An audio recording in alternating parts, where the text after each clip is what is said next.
Chapter 35:10. Chu Ho couldn't help but laugh. Even though she tried to restrain herself, she still couldn't help but laugh out loud. She had seen fathers who cheated their sons, but she had never seen a father who cheated his sons like this. Ha ha ha. She was halfway through her laughter when Gu Jinglian took the cake and pressed it against her face. Chu Ho couldn't laugh anymore. Cream covered her face, and when she breathed, she inhaled the cream into her nostrils. Chu Ho opened her eyes in embarrassment. Only a pair of dark eyes could be seen on her face that was covered in cream. She looked extremely embarrassed. Xiao Bao and Chu Ho looked at each other with a sense of empathy. Gu Jinglian looked at the mother and son. His originally cold face cracked, and he broke into a smile. His lips curved into a smile. Ha! For some reason, his smile was brighter than the sun outside the window. It was as if the whole world was glowing. He was born handsome, but he was usually unsmiling and had a very cold and serious face. She also rarely saw him smile. Even though he would occasionally curl his lips into a cold smile, it was enough to send chills down people's spines and make them shudder. However, his smile now was a smile from the bottom of his heart. It was as bright as the galaxy. It turned out that a man could be so charming when he smiled. He was a little dazed. It was Xiao Bao who reacted immediately. He pointed at Gu Jinglian in surprise and said in disbelief, "Dad is smiling." It was also his first time seeing Gu Jinglian smile, so he was extremely excited. Gu Jinglian awkwardly regained his cold expression and glared at him with a sullen expression. Xiao Bao immediately felt wronged and said, "Dad, you look good when you smile. Why are you always like an old man? You should smile more." "Shut up." Gu Jinglian suddenly stood up and said, "I'm going back to the study." With that, he turned around, his cold expression returning, and quickly left.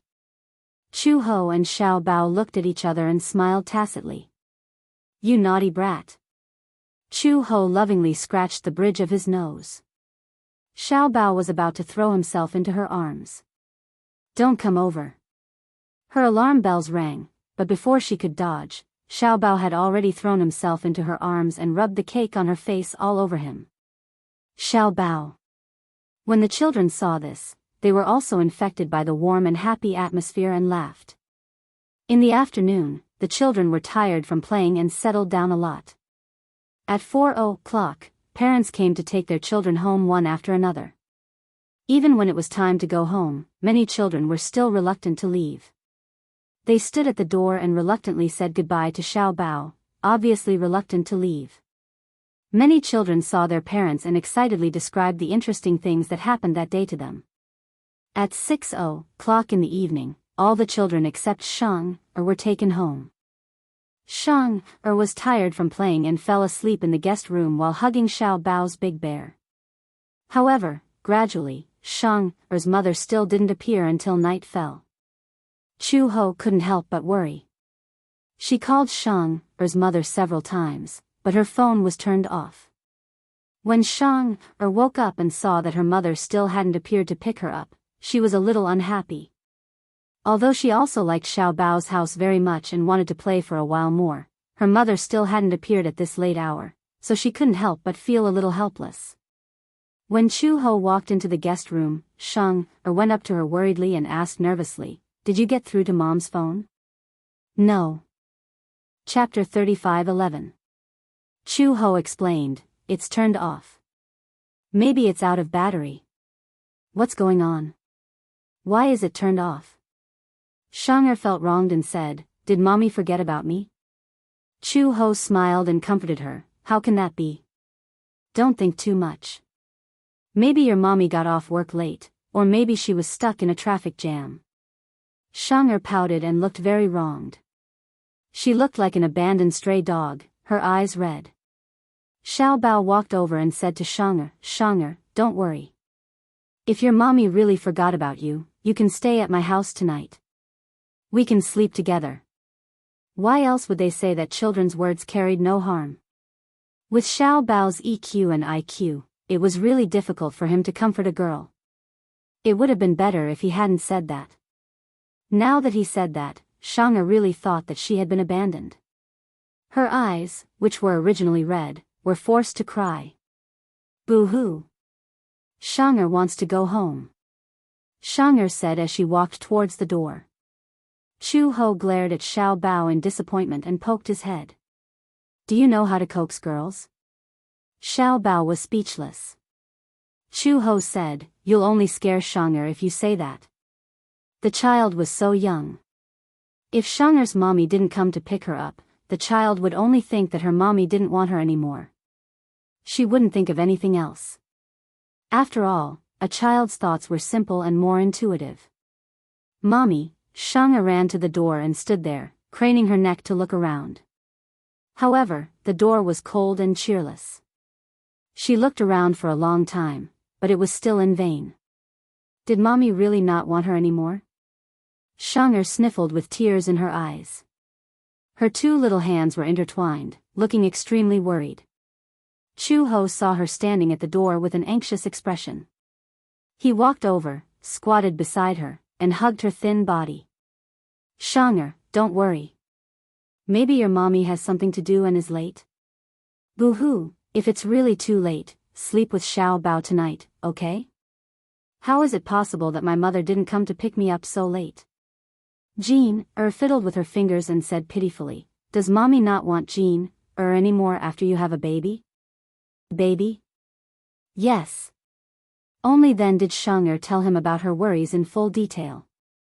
It turned out that Xianxia's mother was pregnant with her second child last month. One night, she pulled Xianxia in front of her and asked her a serious question. Xianxia, didn't you always want a younger brother or sister? Xianxia blinked her eyes in confusion. When she was young, she saw a pair of twins in her neighbor's house. The boy and the girl were always together, holding hands. Xianxia was very envious and unintentionally mentioned that if she had a younger sister or brother, she wouldn't be lonely. Thus, these words remained in his heart. Some time ago, Xianxia's mother suspected that she was pregnant and went to the hospital for a checkup.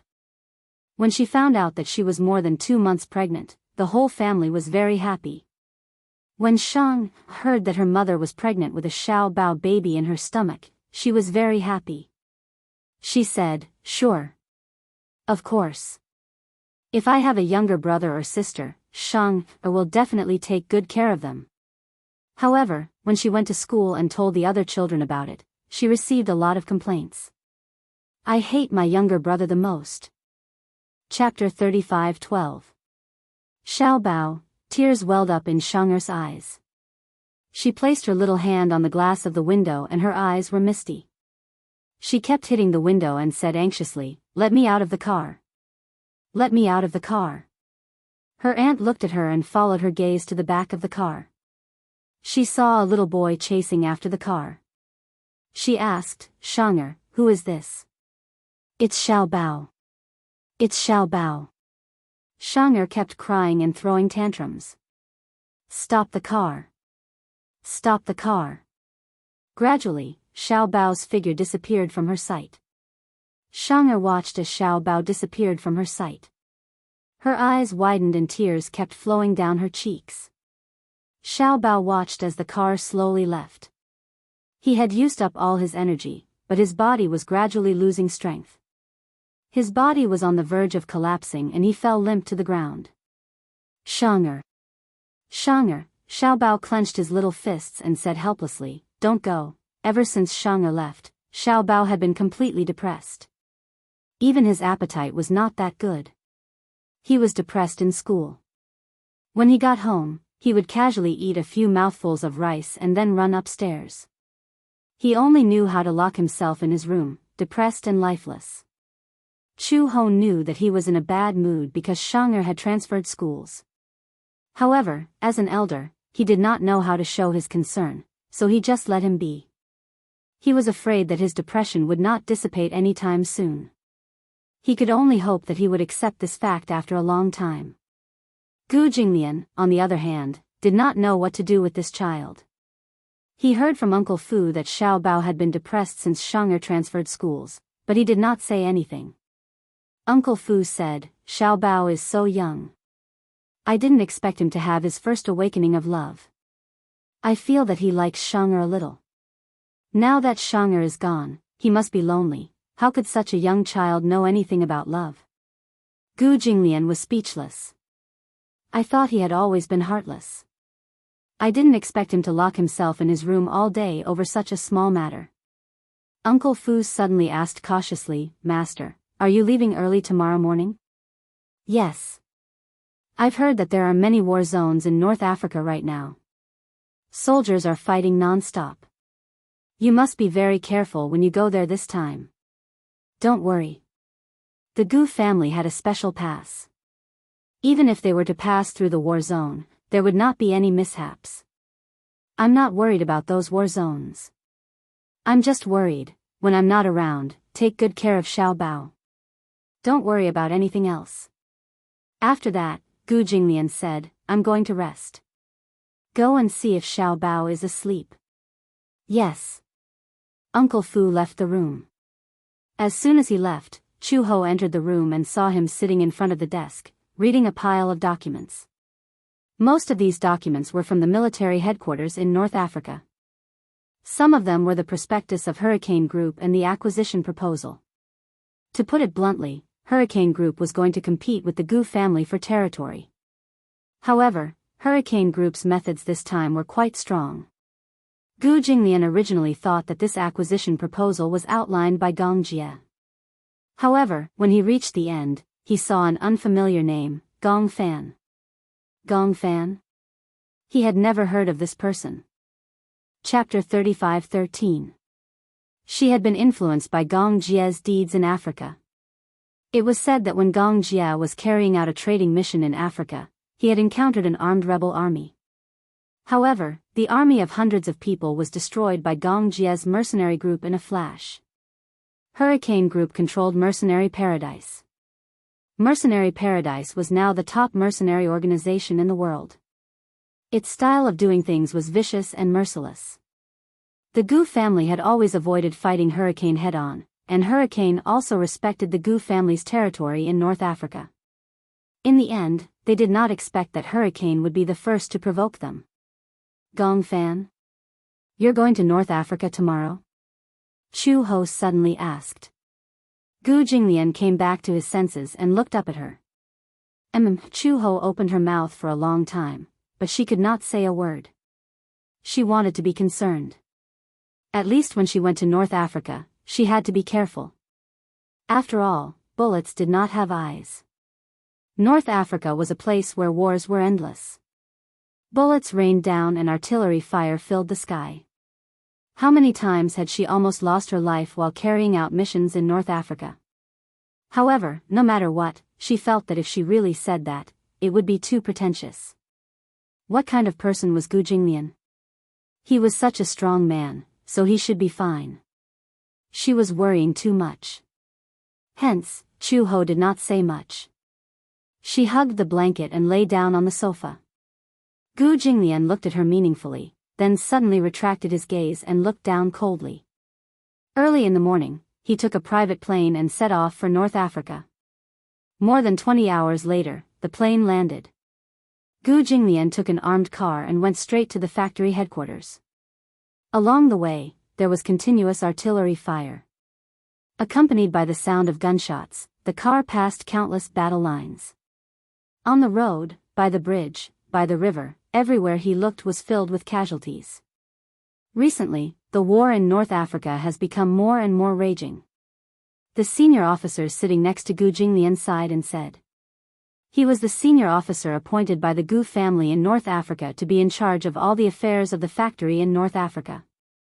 His name was Gu Yan, and he was a branch of the Gu family. He was very capable when it came to handling matters.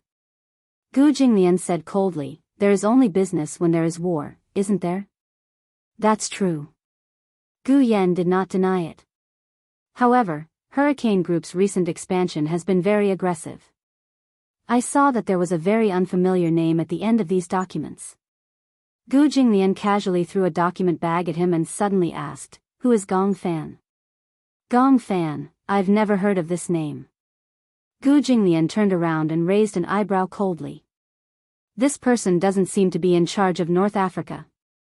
Gong Jia used to be in charge of North Africa's affairs. However, the so-called executor was the person in North Africa. I heard, this Gong Fan has a big background. Big what background? The Hurricane Group has been brewing a mysterious plan all this time. However, no one is Fan's eyes big. I only know that Gong Fan is an important part of this plan. Gu Jingnian grunted and closed his eyes to rest. The road was bumpy. Fortunately, the car's off-road performance was top-notch, so it did not feel much bumpiness. After more than 20 hours of travel, he looked indescribably tired. Chapter 35:14. What he wanted to say was that the Gu family would be doomed if they went head-on against Hurricane. This time, the Gu family's position in North Africa might not be able to withstand it. Hurricane had also set up many strategic fortresses in North Africa, as well as many as 12 large-scale military factories. At the same time, Hurricane was also the only private organization in North Africa that had the right to mine oil and natural gas. A black off-road vehicle, escorted by 12 fully armed tanks, drove into the heavily guarded military factory. The off-road vehicle stopped steadily in front of a warehouse. A few mercenaries rushed out of the car and surrounded it. One of the burly mercenaries looked around vigilantly. Even though they were in their own territory, they had to ensure their safety. He walked to the door, opened the door, and said respectfully in a deep voice, "Young master, we're here." After saying that, he knelt on the ground with one knee. The off-road vehicle's chassis was very high. The Toyota Land Cruiser, after being modified by force, was more than 30 centimeters off the ground.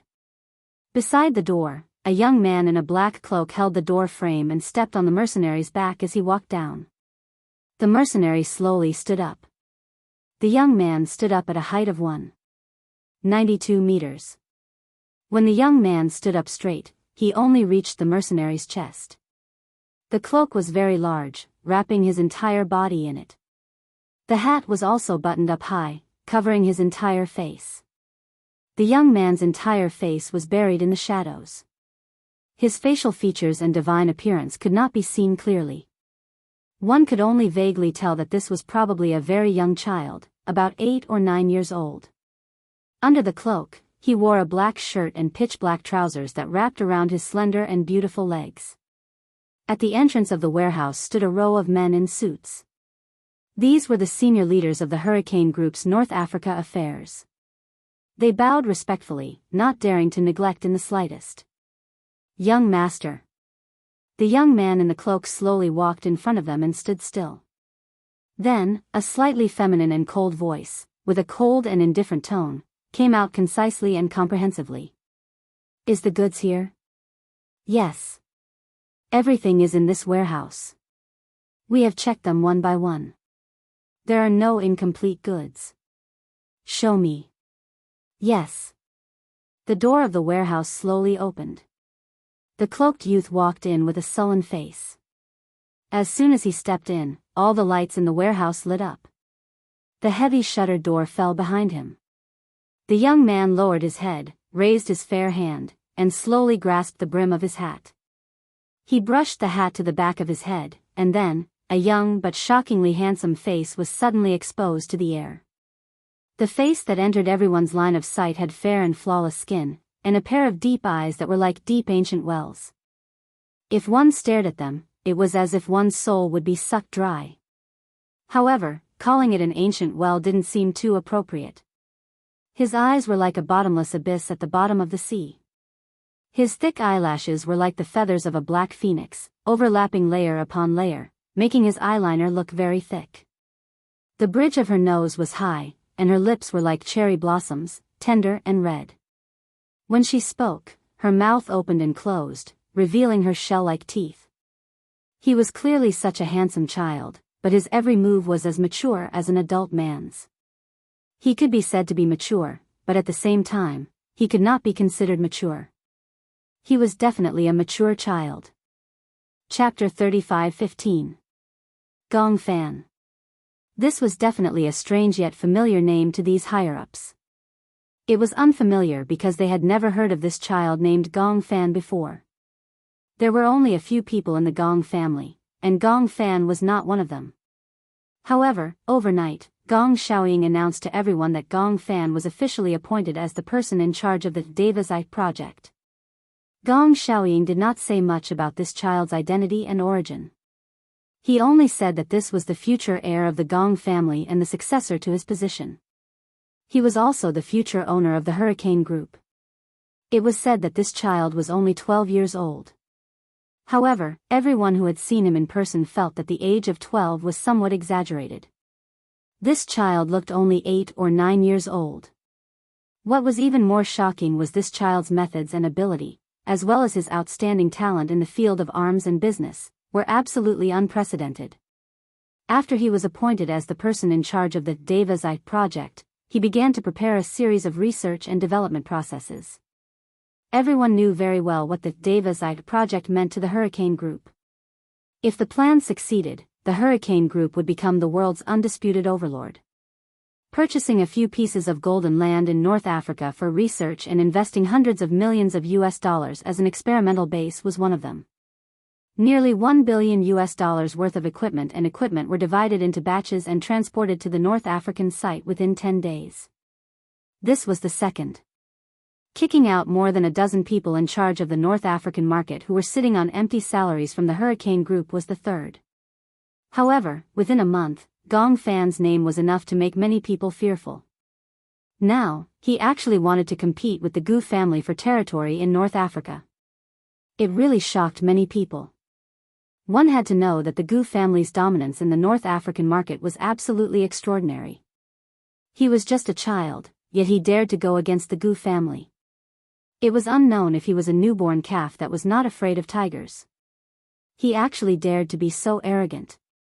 The young man walked to a row of shelves. The shelves were covered with a thick layer of dust-proof cloth. He casually lifted it, and the precision instrument parts came into view. He said coldly, "Will the acquisition be tomorrow?" "Yes. I heard that the people from the Gu family have already arrived. We have already sent someone to deal with them. Gu Jinglian will also be there tomorrow night. No matter what, we must make Gu Jinglian sign the agreement." The upper echelons looked at each other in dismay. "Young master, it's not good to offend the Gu family. They are very tight-lipped. I'm afraid it will be difficult to get them to sign the agreement."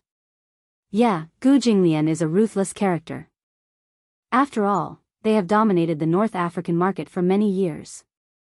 It will be difficult for them to remove the North African market. The Gu family's military factories in North Africa have made a lot of profits. Almost 1/5 of the Gu family's income came from this military factory. I'm afraid it will be very difficult for them to give up this piece of land." The youth turned around, his eyes cold and gloomy. "I only look at the results, not the process. If they don't sign, they can forget about leaving North Africa alive." As soon as his voice fell, the crowd could not help but break out in cold sweat from the imposing aura emanating from the youth's body. The rumors were indeed true. Chapter 35:16. This young man was so young, but he was so vicious and merciless. How dare he say such arrogant words? Moreover, I don't want to snatch their market. I only want the land of the Gu family's first factory. This is a condition that cannot be compromised. The young man paused and walked to the side. His gaze landed on the cold equipment on the shelf and he said calmly, "Either they close the factory and withdraw from the North African market. Or they move the factory to another place. There is no third option." "Yes, understood," everyone bowed their heads, cold sweat dripping down their backs. The young man said, "Check the equipment and parts again. Don't miss anything." "Understood." After the young man left, the higher-ups finally heaved a sigh of relief. The hotel was heavily guarded within a radius of a few miles. In the room, Gong Fan sat on the sofa, holding a file in his hands. His slender and fair fingers flipped through the pages.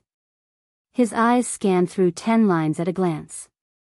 In his mind, the data was like a gear, calculating rapidly. Lisa brought the black tea to the side table and asked carefully, "Master, when are you going to rest?"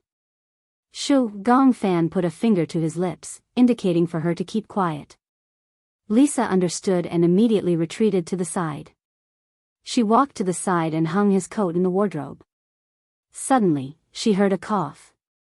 Only then did she remember that it was already past 8 o'clock and it was time to take his medicine.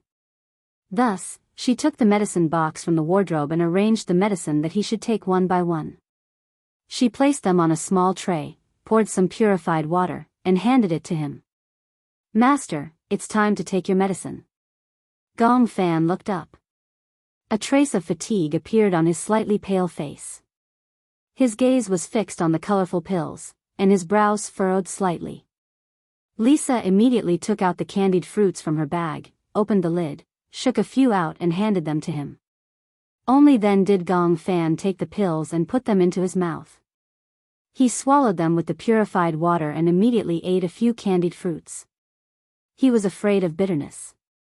As long as it was slightly bitter medicine, he would only take it with the candied fruits. "It's getting late. It's time to rest."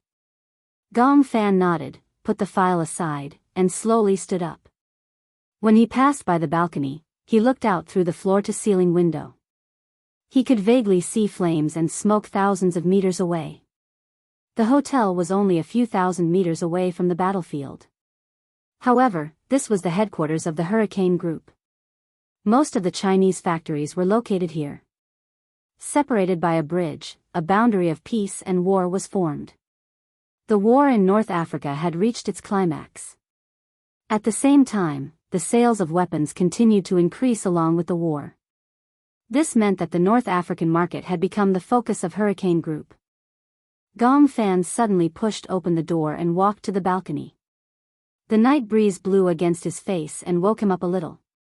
Lisa followed closely behind him, only to hear him say faintly, "Listen, what a beautiful sound."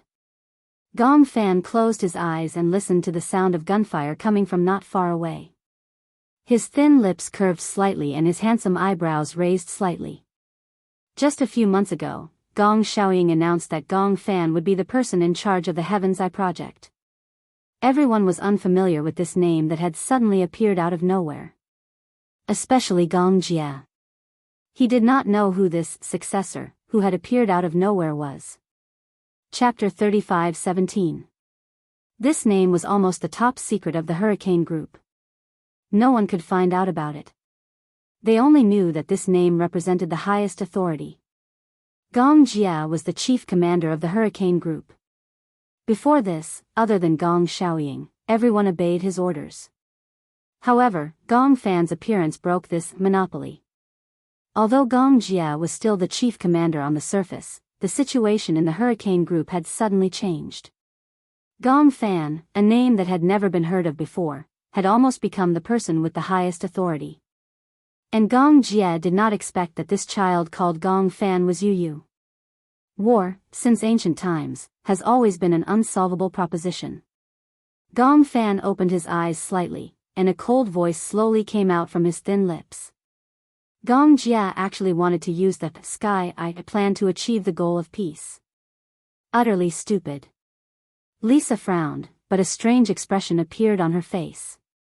When the Sky Eye plan was first established, it was only a bold idea of Yu. The so-called Sky Eye plan was to use quantum technology to lock down the sky, control absolute air supremacy, and seal off the world's information. When that day came, even if they wanted to start a war, they could forcefully stop it. When this plan was proposed, everyone in the Hurricane Group had their own ulterior motives. World peace. No war. It was met with opposition from almost everyone. One had to know that the Hurricane Group was born from war. If there was no war in this world, then there would be no Hurricane Group. An overlord group that relied on selling firearms to survive in this world. If there was really no war in this world, then how would the Hurricane Group survive if they lost the firearms business? Where would they sell so many weapons? What was even more unbelievable was that Yu actually had a very positive attitude towards this plan. Locking down the sky and controlling absolute air supremacy would inevitably mean that they would become an overlord that surpassed all countries. As the saying went, it was lonely at the top. Since ancient times, no dynasty had been able to preserve 1,000 years of history. This was because human ambition had always been endless. This was almost a biological instinct. In the animal world, the weak were prey to the strong. Similarly, the human world was the same. Everyone wanted to be the winner. From the petty infighting in the workplace to the disputes of interests between countries, no one had ever been able to retreat from the whirlpool of interests. This was the only law that existed in the world. Whether it was passive or active, humans learned to fight for something from the moment they gained consciousness. Power, wealth, ambition, desire, and even women. Those at the top wanted to secure their throne while those at the bottom wanted to climb up by any means necessary. There had never been a person, a country, or a period of history that could maintain its position as the overlord for more than 1,000 years. World peace. This was the biggest joke of the century. War would only end when people's ambitions withered away. Similarly, civilized society would also regress for hundreds of years, stagnating. However, compared to Yu Yu's ambition, Gong Fan's ambition was even greater. The night breeze blew gently. I want this world's war to be born because of me, and to die because of me. Chapter 35:18. If she had to use a word to describe it, Yu Yu was warmth. Gong Fan, on the other hand, represented destruction. Lisa could still remember when Yu Yu first joined Hurricane. He had vowed, only when I'm strong enough can I protect the people I want to protect. However, when that pure and warm Yu Yu was sealed away forever, he returned as a youth who was so cold that he did not seem to be made of flesh and blood. Only when I'm strong enough can I prevent my fate from being dictated by others. Gong Fan, who had returned, was like a terrifyingly ambitious schemer. Master, Lisa looked up with a conflicted expression and mustered up her courage to ask, do you still remember Yun Tianyu? In her memory, it was Yun Tianyu's warm smile when he smiled at her. However, when their gazes met, the Yu Yu reflected in her eyes had become so cold. Gong Fan turned around expressionlessly and raised a brow. Who is Yun Tianyu? Should I know him? Have you forgotten? You don't remember at all? Gong Fan's voice was as cold as ice. There's no such name in my memory. Therefore, he should be an insignificant person who was not worth keeping memories of. Lisa weakly smiled. If you don't remember, then forget it. She paused for a moment before saying, it's cold. Let's go back to the room. Gong Fan entered the room. Lisa closed the balcony door and looked at his back thoughtfully. The next night. In the hotel's conference hall. When Gu Jinglian arrived, it was already 7 in the evening. On his way here, he passed by the war zone and was delayed for some time. When he reached the conference hall, it was filled with people in black suits. These were the Hurricane Group's North African market executives. A youth in a black cloak sat at the table with his back facing him. The brim of his hat was pulled up high to cover his entire face. His subordinate beside him reminded him that this youth in a black cloak was Gong Fan. Why is it a child? This is my first time seeing him, too. I didn't expect it to be such a young child. Just as Gu Jinglian was about to walk in, one of his subordinates pulled him back and said worriedly, Mr. Gu, I'm worried that this is a trap. It was said that there were very few people who had seen Gong Fan's face. Most of the people who had seen him in person no longer existed. One could imagine how ruthless this child was. He was simply like the Grim Reaper. So what? Gu Jinglian looked back and said coldly, from the moment I stepped into North Africa, I had already entered Hurricane's territory. Since we're already here, let's take things as they come. Gu Jinglian walked in and sat down at the table. Hearing the footsteps behind him, Gong Fan slowly turned around and looked at him. His lips curled up coldly. You're 3 minutes late. Oh. Gu Jinglian raised his eyebrows but did not think much of it. So, is there any punishment for being late? That depends on your performance. The youth's voice was very cold. He raised his hand and a man beside him immediately walked over and handed him a document. Gong Fan pushed the document in front of him and said lightly, you should have already read this agreement. Yes, I have.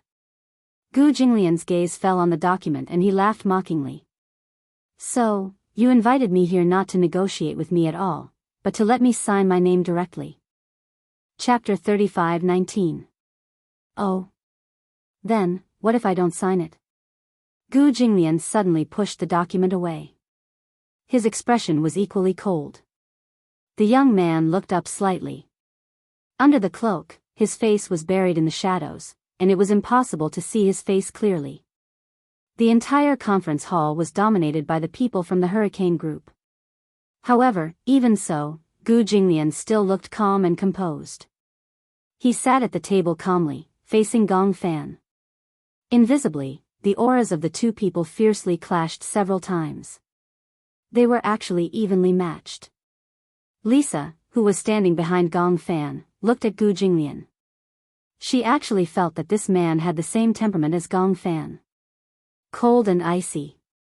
Even in such a tense atmosphere, his aura did not lose out at all. Gong Fan said, "You have to sign it." Why? Gu Jinglian glanced at the document and crossed his arms arrogantly. I can't accept the unfair terms on the document. Similarly, I, Gu Jinglian, am also a capitalist of the Hurricane Group. Capitalists don't make meaningless deals. It's your business if you want this piece of land. If I don't give it to you, it's my attitude. Gong Fan suddenly sneered and said slowly, the terms on this document can't be said to be unfair to you. What do you mean? The young man said coldly, there are many ways to deal with real inequality. Similarly, there are many ways for me to get that piece of land. I can buy it.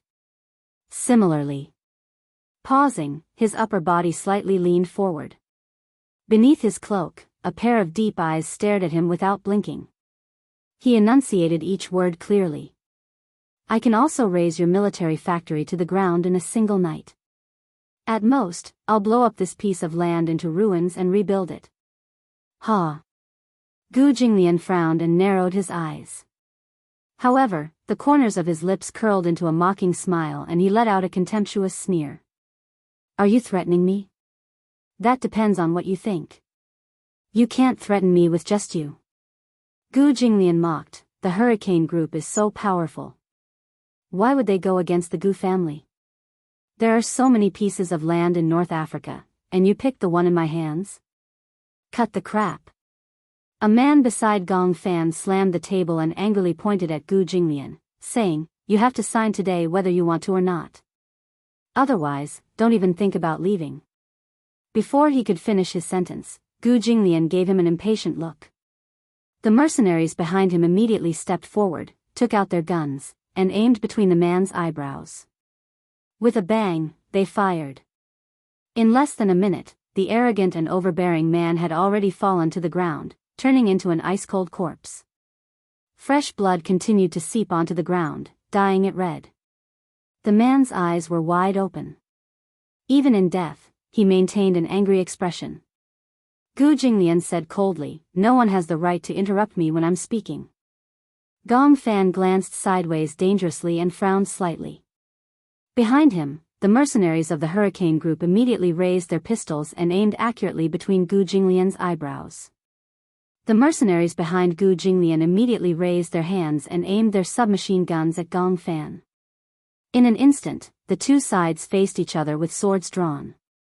However, Gong Fan, who was pointed at by dozens of guns, still sat motionless on the chair without any fear. Chapter 35:20. Gong Fan glanced at the mercenaries behind Gu Jinglian from the corner of his eye. He glanced sideways and signaled with his eyes.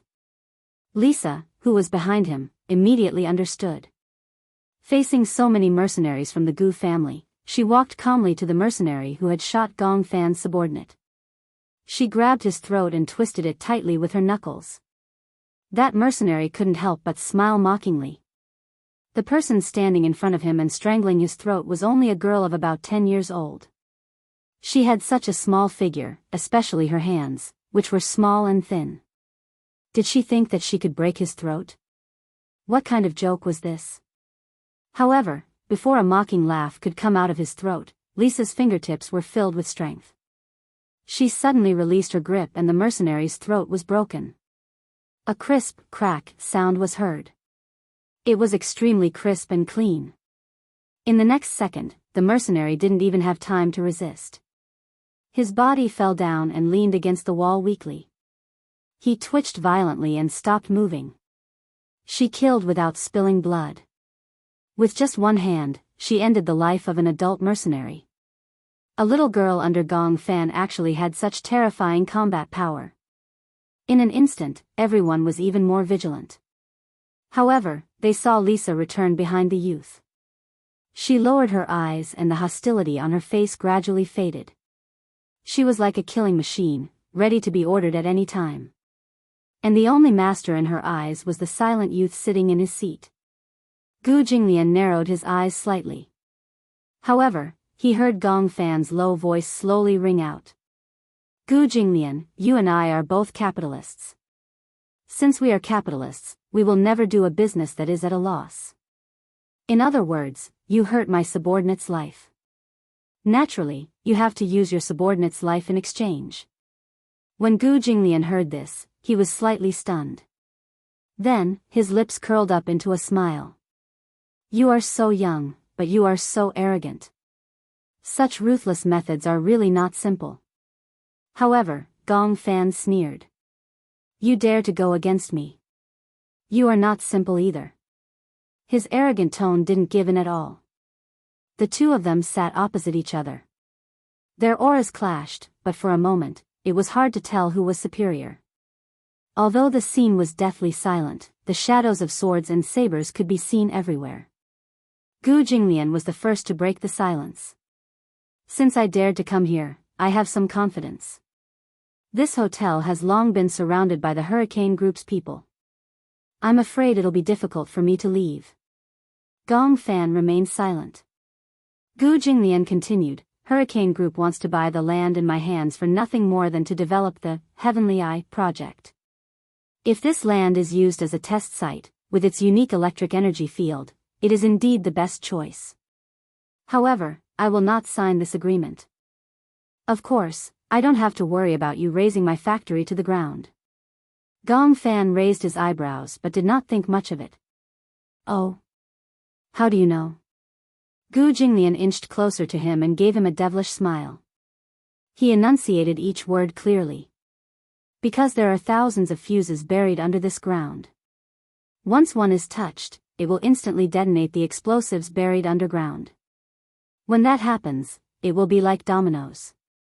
Everything within a radius of a few hundred miles will be devastated.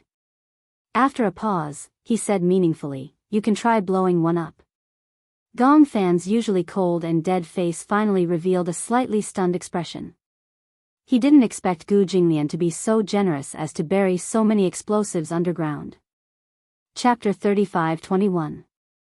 Gu Jinglian said casually, even if you spend a lot of effort to rebuild it, this explosion will definitely destroy the electromagnetic field here. In that case, this piece of land will be completely destroyed. Even though this was not a big deal to the rich and powerful Hurricane, this was the only place in the entire world where the electromagnetic field was unique. Other than here, there is no other magnetic field station.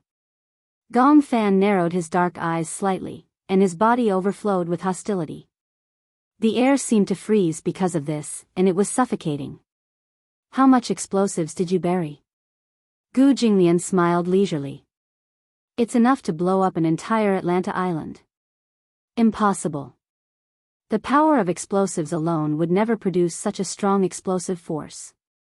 It's impossible, but you seem to have neglected that other than explosives, there is abundant natural gas underground. A year ago, Gu Jinglian had already expected this. At that time, Hurricane had already set their eyes on this piece of land. After exploration, the rich natural gas and oil underground became the target of many capitalists. Therefore, he buried tons of explosives in advance. Explosives were not scary. What was scary was the natural gas. When it encountered explosives or open flames, there would be no life within a radius of hundreds of miles. In just a moment, the initiative of the situation had been overturned. Gu Jinglian had the absolute right to speak. In other words, It was either you don't covet this piece of land of mine, or you can openly snatch it or raze it to the ground. At worst, we'll die together. The Gu family would only lose a piece of land, but the Hurricane family would lose the only electromagnetic field station in the world. It had to be said that Gu Jinglian was very shrewd. He knew how to grasp the pros and cons. He hit the nail on the head and took the initiative from the passive side. When Gong Fan heard this, he was silent for a long time. Then, he suddenly curled his lips and let out a cold laugh. Rumor has it that the head of the Gu family is young but ruthless. Today, I have experienced it. Gong Fan paused, but his eyebrows were slightly furrowed. However, it is said that you have a 7-year-old son named Gu Qingzi. Before he finished speaking, Gu Jinglian's face suddenly froze. Other than that, you also have a wife named Shu Ho. However, Shu Ho's background was not as simple as the information stated. She should be the former Interpol's top anti-crime inspector. Who would have thought that she would be married to the capital's #1 heiress? How ironic. Gu Jinglian's eyes flashed with a cold light. Gong Fan observed his reaction seriously and immediately became interested. What? You seem to care a lot about them? Gu Jinglian did not say a word, but his eyes were cold and vigilant. Gu Jinglian, I'm surprised that someone of your status would get married and have a child. Gu Jinglian remained silent. Rumor has it that the head of the Gu clan is heartless and cold. Gong Fan leaned slightly against the back of the chair and said lightly, with your status, if you have a weakness, it will inevitably be a hindrance. Do you need me to get rid of them for you? Gu Jinglian immediately said coldly, how dare you? Gong Fan said casually, I'm just being kind. I don't want these 2 extra people to drag you down. With your status, if you have concerns, it means that you have a weakness. Such a weakness will definitely become a stumbling block for you. Chapter 35-22. After a pause, Gong Fan rested his chin on his hand lazily and enjoyed Gu Jinglian's livid expression. He said slowly, look, if I use your wife and son's lives to threaten you to sign this agreement, will you sign it or refuse to sign it? His tone seemed calm, but it was full of threat. Gu Jinglian glared at him. His hands on the table gradually clenched into fists. He clenched his fists tightly and revealed his sharpness. Behind Gong Fan, the sound of a gun being loaded gradually came. If he dared to make any moves, he would definitely be shot to death on the spot. You're threatening me. That depends on whether you're willing to accept my threat. Even if he had to fight to the death, Gong Fan was determined to take down this experimental base station. The success of the Deva Ige plan depended on whether this piece of land could be successfully acquired. Therefore, to Gong Fan, this agreement was no ordinary agreement. Gu Jinglian suddenly let out a cold laugh. Why should I believe you? If I sign this agreement, will you let my wife and son go? Compared to the Gu family, the Hurricane Group's methods were even more ruthless and unscrupulous. So what if he signed this agreement? Since Gong Fan had investigated Gu Qingzi and Chu Ho's information and even knew their movements, he could pose a threat to them at any time. Let's not talk about the distant, but the near. Now, even if he signed the agreement, he might not be able to leave alive. Before this negotiation, Gu Jinglian and Gong Fan each had a chance of winning. They were very conceited that they could win this battle. However, they each miscalculated. Gong Fan did not expect that Gu Jinglian would bury so many explosives under this piece of land. And Gu Jinglian did not expect that in such a short period of time, Gong Fan had already investigated Chu Ho and Gu Qingzi's identities and backgrounds. In the face of the powerful Hurricane Group, the Gu family's last bargaining chip was not very persuasive. Gu Jinglian slowly closed his eyes. It was lonely at the top. With his status, falling in love was tantamount to touching the door of death. Wandering in such a bloody storm, what one feared the most was having one's weakness grasped by others. This inch of weakness was enough to be fatal. Therefore, he had always maintained a distant relationship with women. Even though he had had women before, without exception, he had never fallen in love. He knew very well that if he were to fall in love with her, it would undoubtedly expose his Achilles heel. Despicable. Yes, I'm despicable. Gong Fan sneered. Could it be that this is the first time you've seen Hurricane's way of doing things? I've never claimed to be a gentleman. I'll do whatever it takes to achieve my goals. That's my style of doing things. His gaze fell on the agreement again and he said casually, sign it. Don't worry, I don't like to shoot from the back. If you sign him, I'll let you leave North Africa safely. Gu Jinglian was so angry that he laughed and gritted his teeth. Then how should I thank you? He took the agreement and held the pen in his hand. Looking at the column of the agreement, he said, permanently cede the ownership of 500 mu of land in Mufelu. His eyes were almost overflowing with scarlet. What? I can't accept it. Gong Fan raised his eyebrows casually. Look, what an angry expression. But, I like it. Chapter 35-23. Lisa stood behind Gong Fan. Every word that came out of his mouth did not sound like something a person of flesh and blood would say. Even an emotionless killing machine like her felt a chill run down her spine when she heard these words. The bright and sunny Yu of the past seemed to have disappeared from this body forever. Now, the 9-year-old child in front of her, who was extremely mature, was more like a sick and paranoid devil. He used his admiring gaze to admire every loser who crawled at his feet. Ever since he became Gong Fan, his methods had become even more cold-blooded and emotionless. But for some reason, in the past, she despised Yu for being too soft-hearted.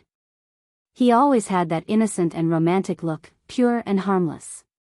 Instead, it made her feel that she was an out-and-out devil who killed people without batting an eyelid. But now, facing such a Gong Fan, she suddenly missed that bright smile. Every time she thought of it, she would feel warm. However, when she returned to reality, she knew very well that such a Yu would never come back to life. Lisa's face was filled with disappointment. After Gu Jinglian signed the agreement, when he pressed his thumbprint on the signature area, it meant that he had lost in this smokeless war.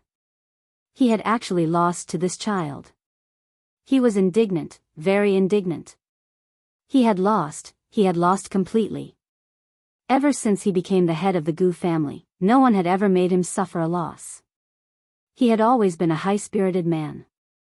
However, under the influence of some unknown emotion, he actually signed this name as if he was possessed by gods and demons. He could have resisted signing it. But Gong Fan had used Gu Xianxia and Chu Ho to threaten him. He could not ignore it. Perhaps, as he had said, he did not know when he had developed a concern in his heart. This concern had become his most fatal weakness at the same time. After Gu Jinglian signed the agreement, someone came over to take it away and handed it to Gong Fan for him to look through. Outside the window, the evening wind suddenly blew, and the hat on his head fell. The cloak and hat fell off his shoulders, revealing the youth's delicate and handsome face. On his fair face, his eyes were cold, and the indifference between his eyebrows seemed to be covered with a layer of ice. The moment Gu Jinglian saw his face, he was slightly stunned. This face was extremely familiar. Yun Tianyu? He still remembered that when Xingyu Financial Group held a press conference, Mu Yaja, who was already the chairman of Xingyu, had gathered more than 100 media reporters and announced Yun Tianyu's identity on the spot. Gu Jinglian also happened to see this news. In the camera, Yun Tianyu stood beside Mu Yaja with an obedient smile on his face. He looked like a well-mannered little gentleman. However, the two children's faces. Yun Tianyu? Comes. How troublesome. The mercenaries behind Gu Jinglian immediately stepped forward and fired. In an instant, smoke filled the air. The row of mercenaries behind him were all shot and fell into a pool of blood, their hearts beating out of them. Gong Xiaoying had ordered that anyone who had seen Gong Fan's face should not be allowed to live. Chapter 35-24. Seeing that none of his subordinates survived in less than half a minute, Gu Jinglian's face was filled with shock. Dark clouds and anger gathered between his brows. One of the mercenaries walked in front of Gu Jinglian and raised his wrist. The desert eagle in his hand was aimed at Gu Jinglian's temple. He turned his head to look at Gong Fan. As long as he gave the order, he would immediately pull the trigger. Master, how should we deal with this person? Gong Fan raised his eyes coldly and said expressionlessly, I said before, let him leave safely. When the mercenary heard this, he immediately put away the desert eagle and returned behind Gong Fan. Gong Fan said, let's go. Gu Jinglian was extremely surprised. He actually let him go and let him leave? Gu Jinglian pursed his lips and looked at him with disdain. Don't play this trick. Don't tell me that if I turn around, someone will point a gun at me? Gong Fan said calmly, no one will shoot. Gu Jinglian was speechless. I will do what I say. This is also one of the principles of a capitalist. Gu Jinglian raised his eyebrows and suddenly stood up. He said word by word, you said it. After saying that, he suddenly turned around and walked towards the door. Behind him, one of the mercenaries saw that Gong Fan really let Gu Jinglian go. He gritted his teeth and reached for his waist belt. He gripped his gun tightly and suddenly pulled it out and loaded it. The cold muzzle of the gun was aimed straight at Gu Jinglian's back. His finger was on the trigger, ready to fire at any moment. Bang! A loud sound was heard. A gunshot exploded behind him. Gu Jinglian paused in his steps and looked sideways. From the corner of his eye, he saw that the mercenary who was waiting for an opportunity to sneak an attack had been shot and fell to the ground. He held his wrist that was shot and widened his eyes in disbelief as he looked at Gong Fan. Master, if you let the tiger return to the mountain, it will definitely become a threat in the future. Gong Fan leaned lazily against the back of the chair. His fingertips tapped on the table casually, and his expression was obviously a little impatient. I don't need you to teach me what to do. He's Gu Jinglian, and the Gu family is a big business. If he's allowed to leave North Africa, the consequences will be unimaginable. Shut up. Gong Fan said coldly, if you continue talking nonsense, you can go and die. The mercenary was so shocked that he shut his mouth, not daring to say anything else. Gu Jinglian left without looking back. Gong Fan slowly stood up, put on his hat, and walked towards the door. Lisa immediately followed. In the car, the two of them sat in silence. Lisa turned to look at the side of Gong Fan's face and clenched her fists tightly. When she thought of his cold words and actions at the negotiation table earlier, she hesitated for a moment. She suddenly tried to say a name. Xianxia. Gong Fan's expression did not change at all. He turned around and frowned slightly. It was obvious that he felt unfamiliar and puzzled by the name that came out of her mouth. What? Master, do you still remember this name? Xianxia. Gong Fan frowned and pondered for a moment. Then he asked coldly, should I remember this name? Lisa was stunned. For a moment, she did not know how to respond. Gong Fan asked again, who is she? She is, Lisa hesitated. When she saw that Gong Fan had really forgotten any memory of Xianxia, for some reason, her heart ached. Gong Fan said coldly, if it's a meaningless person, I naturally won't have any impression of her. After saying that, he looked out of the window again. Chapter 35-25. At the Gu residence. Shu Ho was lying flat on the bed with her arms under her head. She looked at the night sky outside the window, her thoughts in a mess. For some reason, her eyelids were twitching violently. After Gu Jinglian left, she had insomnia for 2 nights. She would toss and turn in bed until the wee hours of the morning before she could fall asleep. When she woke up the next day, she would go to work early and return home exhausted. At night, she would have insomnia for no reason. It was the same for 2 consecutive days, and she was exhausted. For some reason, she had an ominous feeling in her heart. Gu Jinglian went to North Africa. The next day, the news reported that the war in North Africa was gradually expanding, and the peacekeeping forces were about to intervene. Ever since the war started, North Africa had been divided into 3 regions. One was the war zone, one was the neutral zone, and the last was the peaceful zone. However, the war had already spread to the neutral zone, and several of the Gu family's major factories were built in the neutral zone. If the war spread, it would affect the Gu family's businesses. It was said that several airports in North Africa would be bombed into ruins. All air routes would be stopped, and international traffic would be paralyzed. This meant that many people would not be able to leave North Africa by plane. If they could not leave in time, they would become sacrifices for the war. This war had caused heavy civilian casualties, and various countries had begun to evacuate their nationals. Many people from developed countries had left early. China had also begun to evacuate its nationals on a large scale. Many of the Chinese factories in North Africa were now empty, leaving behind empty factories. The Chinese gathered at the country's embassy, waiting for orders to evacuate their nationals. The ship in charge of evacuating the nationals had already rushed to several major ports in North Africa. It was estimated that the evacuation would be completed within 3 days. Then, what about Gu Jinglian? If he continued to stay in North Africa, he would be in danger. She had to admit that this was a very strong man.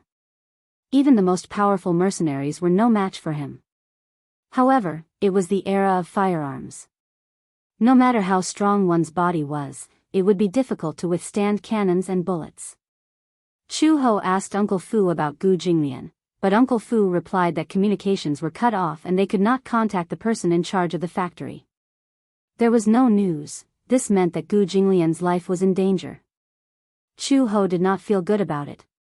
She didn't know why. She clearly hated this man, but at this juncture, she was actually worried about him. Chu Ho turned over and hugged the pillow in his arms. He closed his eyes and forced himself not to let his imagination run wild. The door was suddenly pushed open. Butler Fu rushed in with a panicked expression and said in a panic, "Chu He. Something's wrong." Chu Ho suddenly sat up from the bed in shock and stared at him in a daze. When he met Uncle Fu's panicked gaze, the uneasiness in his heart suddenly expanded to its maximum. "What?"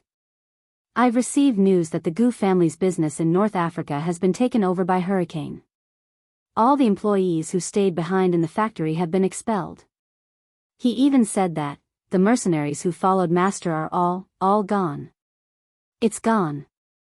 "Yes," Uncle Fu nodded, his voice trembling. "I heard that Master signed an agreement. When the negotiation ended, the dozens of mercenaries he brought with him were all shot dead on the spot." Chu He was dumbfounded by his words. Chapter 35-26. Why did he sign that agreement?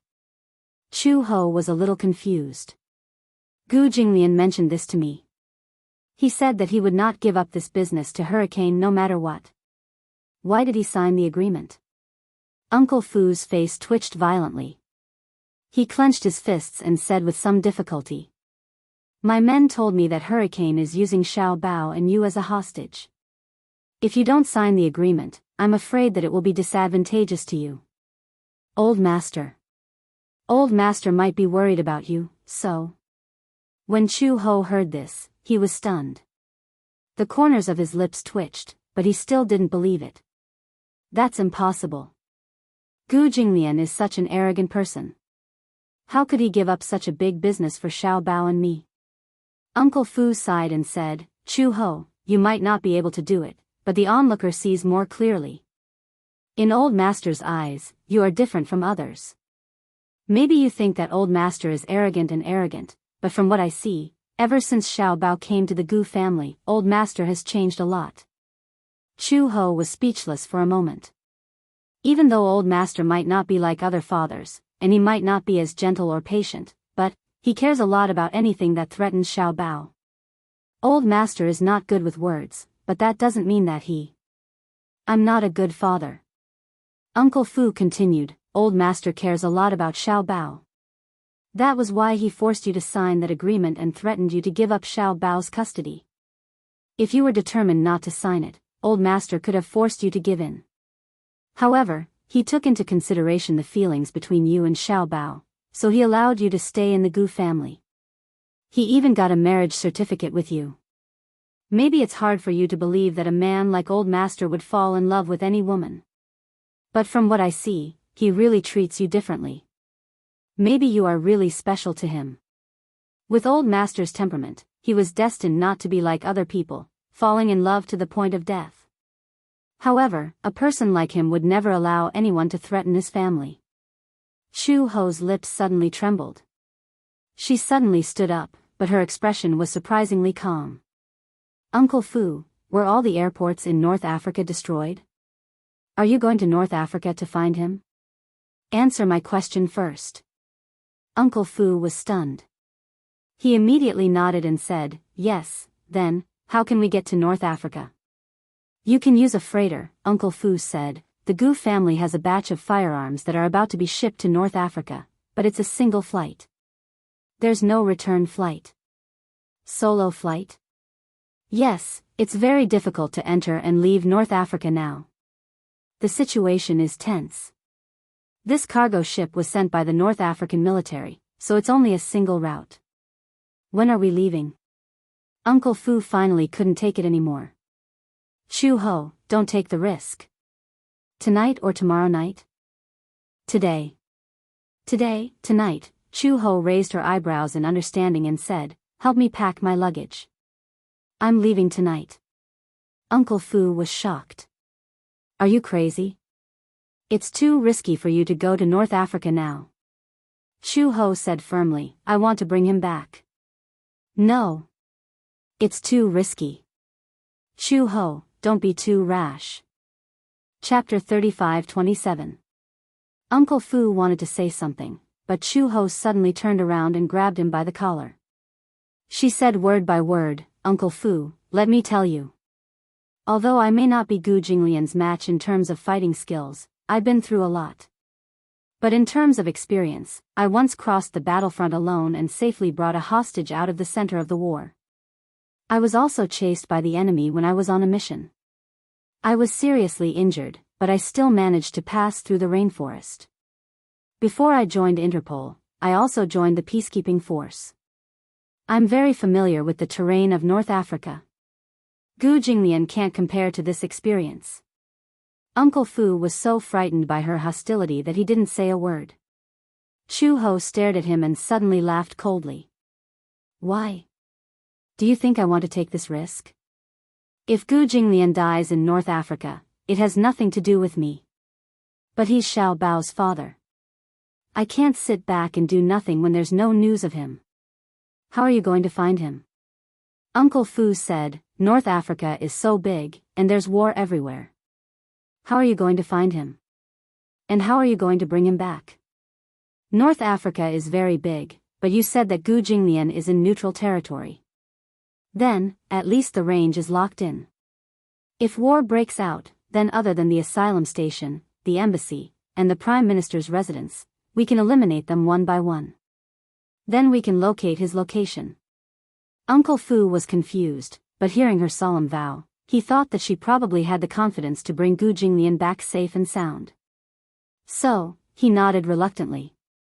If you don't have full confidence, don't take the risk. Too bad. I'm just a bag of old bones. I can't help much. Chu Ho curled her lips into a smile and appeared relaxed. You stay here and take good care of Xiao Bao. Okay, I'll take good care of Xiao Bao. You said that Hurricane Group used Xiao Bao and me as a threat to force Gu Jinglian to sign the agreement. After squatting for a while, Chu Ho said, to ensure Xiao Bao's safety, don't go to school for the time being. Ask for leave from the kindergarten. Alright, Uncle Fu helped her pack and walked to Xiao Bao's room. In Xiao Bao's room, Chu Ho quietly walked to the bedside and bent over slightly. Looking at the sleeping child, he frowned slightly. He was reluctant to part with him. Chu Ho gently caressed his forehead, closed his eyes, and planted a kiss between his eyebrows. Good night, Xiao Bao. She hoped that the next time she said good night, it would be with Gu Jinglian. She swore to herself that she would bring Gu Jinglian back for the sake of Xiao Bao. The cargo ship that was scheduled to depart at 3 in the morning set off an hour earlier. Chu Ho caught up with the cargo ship in advance. Carrying a huge battlefield bag, she boarded the ship to North Africa. This cargo ship would take about 4 days and 4 nights to reach North Africa. However, this was almost the fastest way of transportation at the moment. The route was disrupted. It was said that in the war, all the railway tracks were blown to pieces by the rebels. The airport, cargo, and all other transportation were in a state of paralysis. Even if it took 4 days and 4 nights, it was the most optimistic speed. If it was slow, it might not even reach the neutral zone in North Africa in a week. To reach the port, they still had to pass through the flames of war and advance into the neutral zone. Chapter 35-29. Chu Ho was confident because she was already familiar with the terrain of North Africa. Even if the entire area was bombed to ashes, she could still recognize it from memory. When she was still in the peacekeeping force, she had gone deep into the battlefield and was responsible for patrolling the neutral and peaceful areas. At that time, the flames of war had already begun. However, in the blink of an eye, many years had passed, and the war still showed no signs of stopping. Even though the ceasefire agreement was signed 3 years ago, it had only been a year since the ceasefire, and local wars were still reignited. Now, it had become an international war. She could not help but suspect that Hurricane Group was fanning the flames. Hurricane Group had the ability to control the situation. Although the ceasefire was due to the intervention of the Xi forces, the anti-government forces had never given up on the idea of starting a war. However, the various countries controlled the military and took drastic measures to prevent the flames of war from spreading. Hurricane Group sold weapons secretly at low prices to the military and started the war again. Because of the weapons blockade and the anti-war prohibition agreement, the sales of any weapons to North Africa were strictly prohibited. Hurricane Group sold weapons of mass destruction to the Jianghu army and sold some to the anti-government forces at low prices. Just like that, the two sides started fighting again. Hurricane Group had always been on Interpol's top blacklist. Gong Xiaoying and Gong Jia had always been at the top of the blacklist. However, with Hurricane Group's great influence and stable position, Interpol did not even have the ability to interfere. Hurricane Group was too powerful and had always been regarded as a thorn in the side of the various countries. However, no one could defeat it. The cargo ship sailed on the sea. Chu Ho stayed in the cabin. Outside the window, there were black men walking around. These were the Jianghu army, responsible for escorting weapons. Part of North Africa used to be civilian land, so the official language was English. Chu Ho's English was first class. However, it was a special period now, so it was better not to walk around the cabin so as to avoid causing trouble. The journey at sea was especially slow. Every day was very torturous. After a short period of adaptation, Chu Ho overcame many obstacles. At first, she was not used to it. In addition, the food on the ship was difficult to describe in words.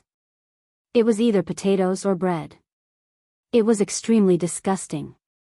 However, no matter how disgusting it was, she had to swallow it. 5 days later, the ship finally arrived safely at the port. The port was located in the peace zone. When she landed, she heard that parts of the neutral zone had already fallen. There were countless casualties, and many areas had been occupied by anti-government forces. Hence, most of the Jianghu army had already retreated from the neutral zone. As for the rest, most of them had probably been captured.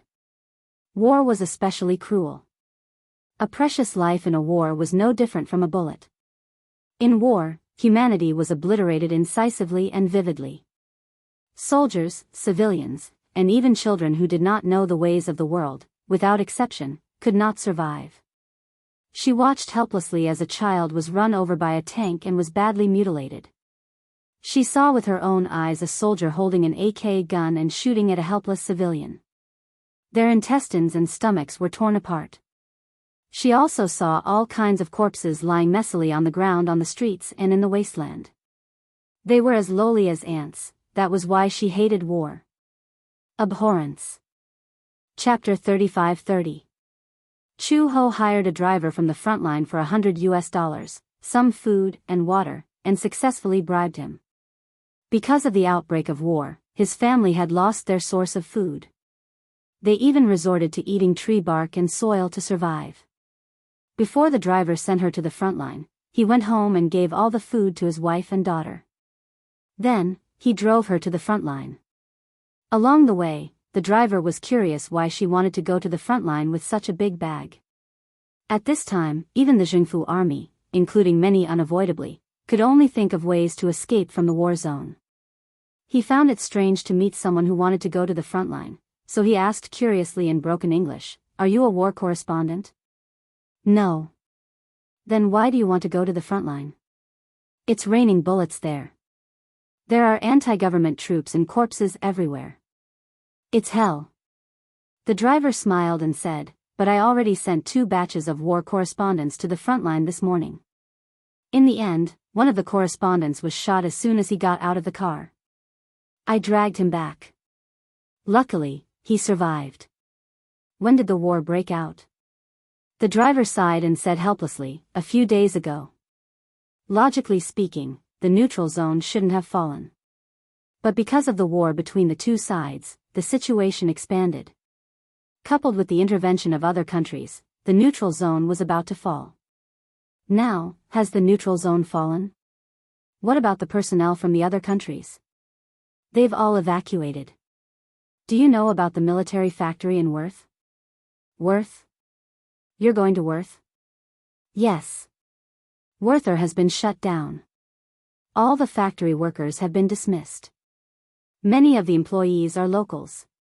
Those who can evacuate have already evacuated. Those who didn't manage to evacuate in time are trapped there. Chu Ho was speechless. She planned to go to Worth first, which was the Gu family's military factory. Then, she would follow the factory and search from other routes.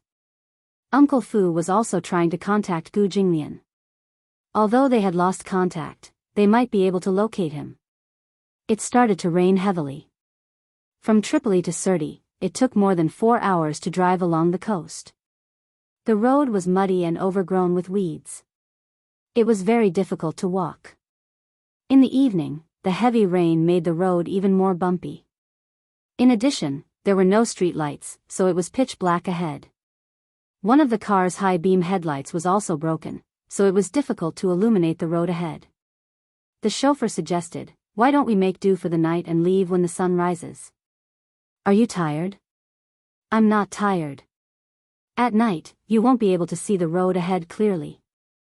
You might encounter an ambush. It's very dangerous." Chu Ho nodded in tacit agreement. On the way, they came across a rundown hotel. Chu Ho carried his bag and entered the hotel with the driver. When the owner saw the door being pushed open, he instinctively hid behind the counter, trembling in fear. In the past few days, there had been no end to the war. Many soldiers had come to rob the place. Because of this, everyone was on high alert. The driver quickly said, "We're not soldiers. They're civilians." The owner heaved a sigh of relief and said, "The hotel is closed. We have to pack up and leave tomorrow morning. This place is full of anti-government troops. How dare you come here?" Chapter 35-31. When the boss saw the money, he nodded and gave them the keys. Chu Ho and the driver were in 2 rooms. The hotel there was cheap, but the environment was quite bad. When she opened the door, she saw the dilapidated facilities. There were bullet holes on the wall from submachine gun shots. It was a scene of devastation. She locked the door from the inside and walked into the room. A foul smell assailed her nostrils. There was a musty smell on the bed. Chu Ho sniffed it. It was not hard to tell that it was a mixture of blood and sweat that had accumulated over a long period of time. There were no windows in the room and it was airtight. Hence, the musty smell was very strong. The bathroom was dirty and messy. However, it was better than sleeping outside. Chu Ho threw her bag on the bed and leaned against it. She hugged her chest and closed her eyes. In the middle of the night, there was a sudden movement at the door. She was always alert and immediately noticed the strange movements at the door. The lights were on in the room. She opened one eye gently and saw that the door was pushed open. 2 heads were moving around outside the door as if they were checking out the situation in the room. Chu Ho did not make a sound and pretended to be asleep. When the 2 people saw that she was asleep, they crept into the room quietly. When the 2 of them were exposed to the light, Chu Ho recognized them immediately. They were the driver and the boss. The two of them were communicating in the local dialect in a low voice. They knew that Chu Ho could understand English, so they communicated in the local dialect. However, they probably did not expect that Chu Ho, who often traveled in and out of North Africa, had a rough grasp of the local language. This woman seems to be very rich. Do you see that bag? It was the driver's voice. I see a lot of food, water, and a lot of cash in the bag. How much is there? There must be tens of thousands of US dollars. Oh my God, the boss gasped. That's a big piece of meat. Chu Ho suddenly understood that the driver and the boss knew each other. Perhaps they were in cahoots. She went through the whole process. When they arrived, the driver took the initiative to ask to stay at a hotel for the night. As luck would have it, he ended up in this hotel. Many civilians in North Africa were very poor. Because of the war, they did not have fresh food reserves. Therefore, violent incidents of robbing Chinese shops were endless. The driver probably saw that she had money and a lot of food on her, so he had evil intentions. Chu Ho remained motionless. They did not realize that she was actually awake and thought that she was sleeping soundly. Therefore, they crept closer to the bed and saw that she was using her bag as a pillow. If he wanted to take her bag, he would definitely wake her up. The two of them exchanged glances. The driver signaled with his eyes and reminded them, "Kill her." The boss nodded and cocked his gun. However, his peripheral vision inadvertently fell on Chu Ho's face. He was shocked to find that her eyes had suddenly opened. Ah! Before he could let out a coherent cry of surprise, Chu Ho suddenly jumped up from the bed and clamped his legs around his neck. With a scissor kick, he flipped him onto the ground. When the driver saw this, he reached out to snatch her bag. Chu Ho sensed the movement behind her. She glanced at him coldly from the corner of her eye and gave him a roundhouse kick. The swift and fierce kick sent him to the ground. Chapter 35-32. The boss quickly picked up the gun and loaded it. He aimed the muzzle at her back and was about to pull the trigger. However, just as she pulled the trigger, Chu had already heard the sound of a gun being loaded behind her. With a sudden somersault, she dodged the bullet before he could shoot. Before the person could react, she bounced up from the ground, jumped over the big bed, and kicked her wrist, sending the gun flying away. With a backhand, Chu locked his arms behind his back. Looking around, she could not find any cloth strips, so she simply broke his wrist bones with two cracking sounds. The boss cried out in pain and wailed. The pain of having his bones dislocated caused his body to twitch violently. Chu Ho ignored his screams. She reached out to grab his jaw and dislocated it. She threw him aside and walked toward the driver. A minute later, the driver's joints were also dislocated and he was thrown beside the boss. Chu Ho walked in front of the two men and gently rubbed her wrists. She said coldly, "Who are you? Why did you attack me?" We, robbery?" Chu Ho narrowed her eyes dangerously. "Don't tell me you want to destroy the evidence?"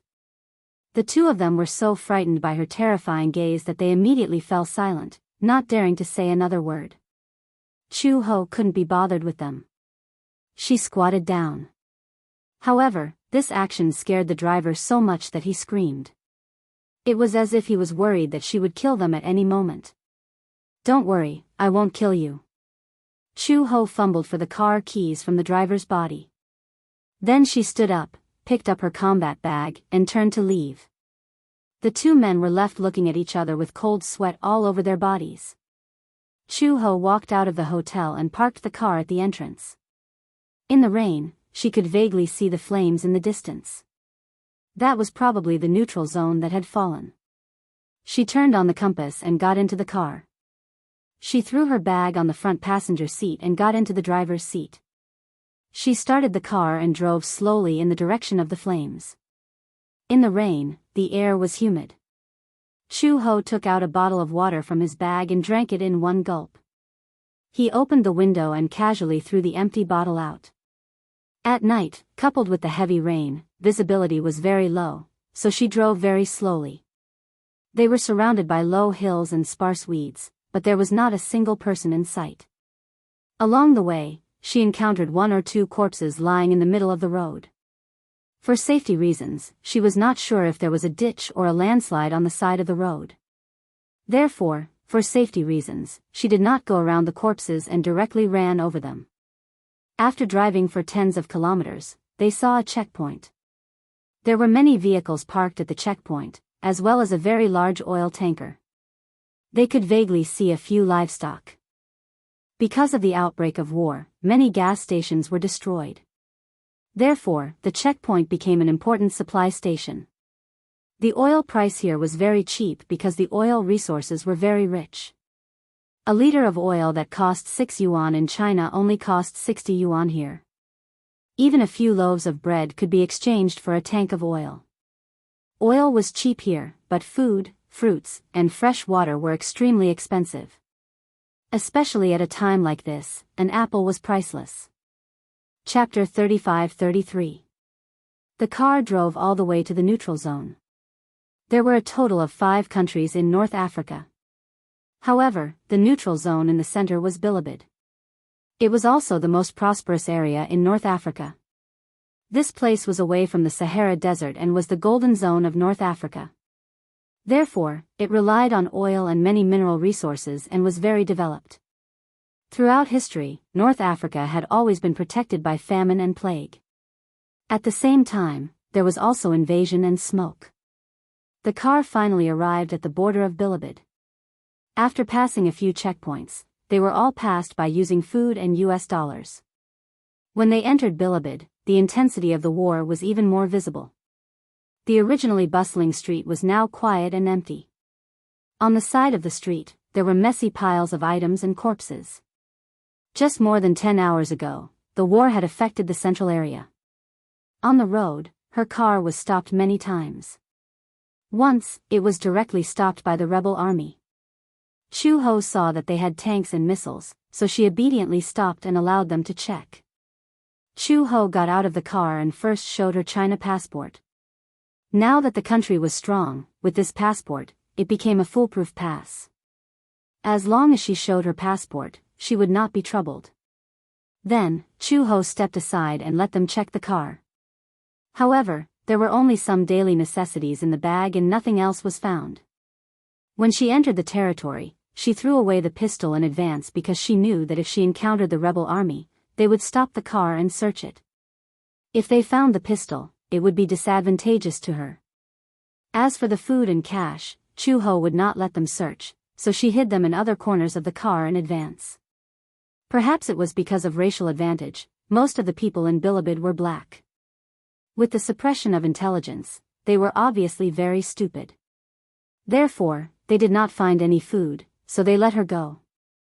It was not that Chu Ho looked down on them. The intelligence of these soldiers could make her cry. When she arrived in Bilibid, it was already dawn. She found an international hotel and made do for the day. After resting for a few hours, she continued to advance toward the center of the war. The war spread to Bilibid, and many cities in Bilibid fell. The Worth factory was one of the few cities that fell. Worth was in Jamal, Bilibid, which was dozens of kilometers away from the capital of Bilibid.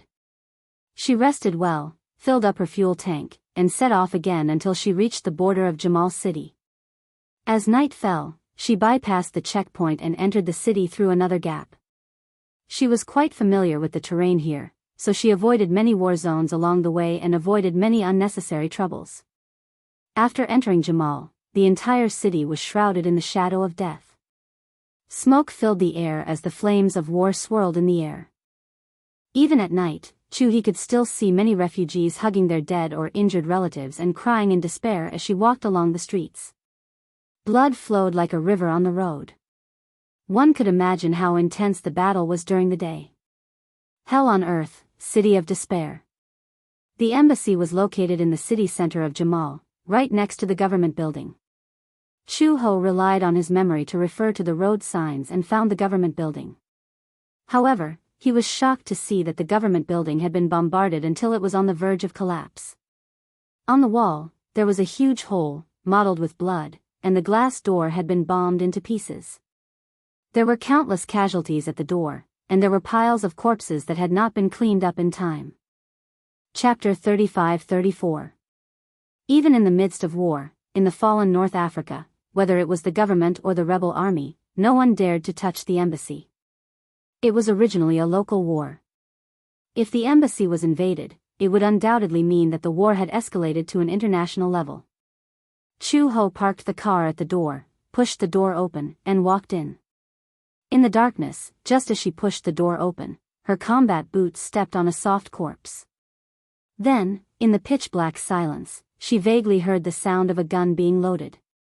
She immediately raised her hands calmly and said loudly in English, "I'm Chinese. I'm not carrying any weapons." Pa, a beam of high beam shone toward her. The strong light fell on her face and blinded her. Chu Ho calmly accepted the inspection until it was confirmed that she was a real Chinese. Finally, a light in the hall was turned on. Under the light, Chu Ho saw that countless Chinese had gathered together and were curled up in a corner, staring at her in fear. Chu Ho was shocked. She did not expect that there were still so many Chinese who had not evacuated. "Why are you still here?" "Because the evacuation fleet has already evacuated. The next batch will only arrive in 3 days. The people in the embassy have all evacuated. We're all here waiting for rescue. Yeah, we don't dare to go out because the embassy is our last refuge. If we go out, those bullets have no eyes. It's very dangerous." It turned out that there were still many Chinese factory employees who did not manage to evacuate in time. Therefore, many people rushed into the embassy. Amidst the flames of war, the current embassy was like a refuge, as well as the last protective harbor. Although those people did not dare to invade the embassy, there were often some crazy rebels who did not care about the identity of the Chinese. They burned, killed, and robbed the stores and supermarkets opened by the Chinese. They even went to the embassy and robbed the food and water. Although it would not hurt their lives, the next batch of rescue fleet would only arrive at the port in 3 days. In other words, they had to hold on for more than 4 days. There were a lot of people, hundreds of people. Food and water were very limited. They had handed over all the cash they had. However, they could not afford food and water. Otherwise, with so many people, they could not last 4 days. Therefore, even if they were in the embassy, they did not dare to turn on the lights. They were worried that the rebels would see the light source and rush in to rob them. This place had already been robbed once and a few people were injured. Therefore, they did not dare to turn on the lights.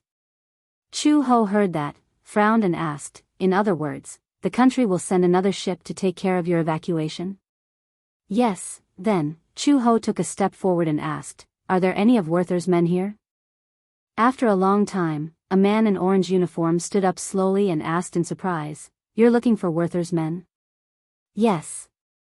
Chapter 35-35. After he said this, the others were obviously trembling in fear. When Chu Ho heard this, he frowned. He had an ominous feeling in his heart. If Werther was controlled by the people of Hurricane, then what about Gu Jinglian? She scanned the crowd but did not find him. Such an eye-catching man, even if he was thrown into the crowd, he would be found at a glance. Even if she did not find him, he would stand up and show himself when he saw her. But she did not see him. This meant that he was not here. Chu Ho asked again, "You said that all of Werther's employees are here?" The man hurriedly explained, "No, only 2/3 of them are here. The other 1/3, more than 100, are trapped in the war zone. When they left Werther, the rebel army had already taken over the entire villa. That area has been sealed off by the rebel army. It's the center of the war. I'm going to find someone now." Chu Ho said again, "His name is Gu Jinglian. Where is he now? Is he also trapped in the war zone?" Everyone was shocked and looked at each other. The man asked in surprise, "Gu Jinglian, isn't that our boss?" "Yes, CEO Gu, why are you looking for our boss?" Chu Ho said, "He's my husband. I heard that North Africa has fallen, so I came here to look for him." Chu Ho stood up straight and looked around. He said calmly, I need someone who is familiar with the terrain of Jamal to take me to the war zone to look for someone. Is anyone willing to come with me? Don't go. The man immediately said, Miss, I don't know if what you said is true. At least, I've never heard of our boss having a wife. The problem is that the war zone is now full of rebel soldiers. The streets are full of corpses and soldiers. If you go there rashly, you're not looking for someone, you're looking for death. Moreover, all of Werther's people who can come out have already come out. The rest are trapped in the middle of the war. I'm afraid their lives are uncertain. The hope of survival is very slim. If you go now, you'll be wasting your life. My man is not so weak. Your man won't die so easily. Chu Ho, on the other hand, was very confident in Gu Jinglian. Now, there was no news. That was enough to prove that he was still alive. As long as she was alive, she had a reason to take risks. No one dares to go with you. The man had a timid expression on his face as he trembled and said, Those rebels are too cruel. No matter who they saw, Caucasian, Chinese, or civilian, they killed them all. What did that mean? If they went there now, they would die. It wasn't easy for us to escape from Worth. We won't risk our lives again. He did not force him to make his stance clear and resolute. After all, being afraid of death seemed to be a human instinct. After experiencing despair, the desire to survive grew stronger. All right, I'll go by myself. Chu Ho had just turned around when a young man's calm voice came from behind him. I'll go with you. Chapter 35-36. He spoke fluent Chinese and walked up to her. I grew up in Jamal, so I'm very familiar with the place. I'll go with you. Chu Ho was a little surprised. She looked behind him and asked, Where are your parents? He said that he wanted to go. Perhaps he was naive, but wouldn't his parents stop him?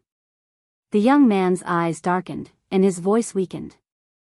My parents are already dead. Chu Ho was stunned. The young man pursed his lips, but he didn't cry. He gritted his teeth and said, They were killed by the rebels. Chu Ho smiled. Aren't you afraid? The young man shook his head and said firmly, I'm not afraid. Anyway, my father is gone, my mother is gone, and my sister. He gritted his teeth and closed his eyes. They're gone too. I'm alone. There's nothing to be afraid of. Chu Ho seemed to see herself when she was young. In the war, her family was destroyed, and her heart was filled with hatred and helplessness. She smiled and held out her hand to him. You're so brave. Okay, come with me, but I'll protect you.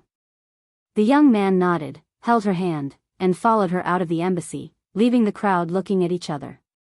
When Chu Ho left the embassy, she was very cautious. She looked around and made sure that there was no one around before she opened the car door and told the young man to get in and fasten his seatbelt. She quickly got into the car, started the car, and drove in the direction of Werther. There's no one in Werther now. My father is a worker in Weyert. A few days ago, Weyert was occupied by a large group of armed men. According to the other uncles, they're from the Hurricane Group, not the rebel army. However, they seem to be very powerful. So many Chinese factories were smashed and robbed by the rebel army, but Weyert was the only one left unscathed. Hurricane, Chu Ho narrowed her eyes. Uncle Fu said that Hurricane Group used her and Xiao Bao to threaten Gu Jinglian to sign the agreement.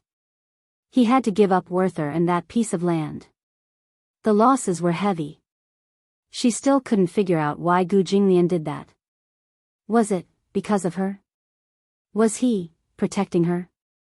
Thinking of this possibility, Chu Ho suddenly laughed at himself.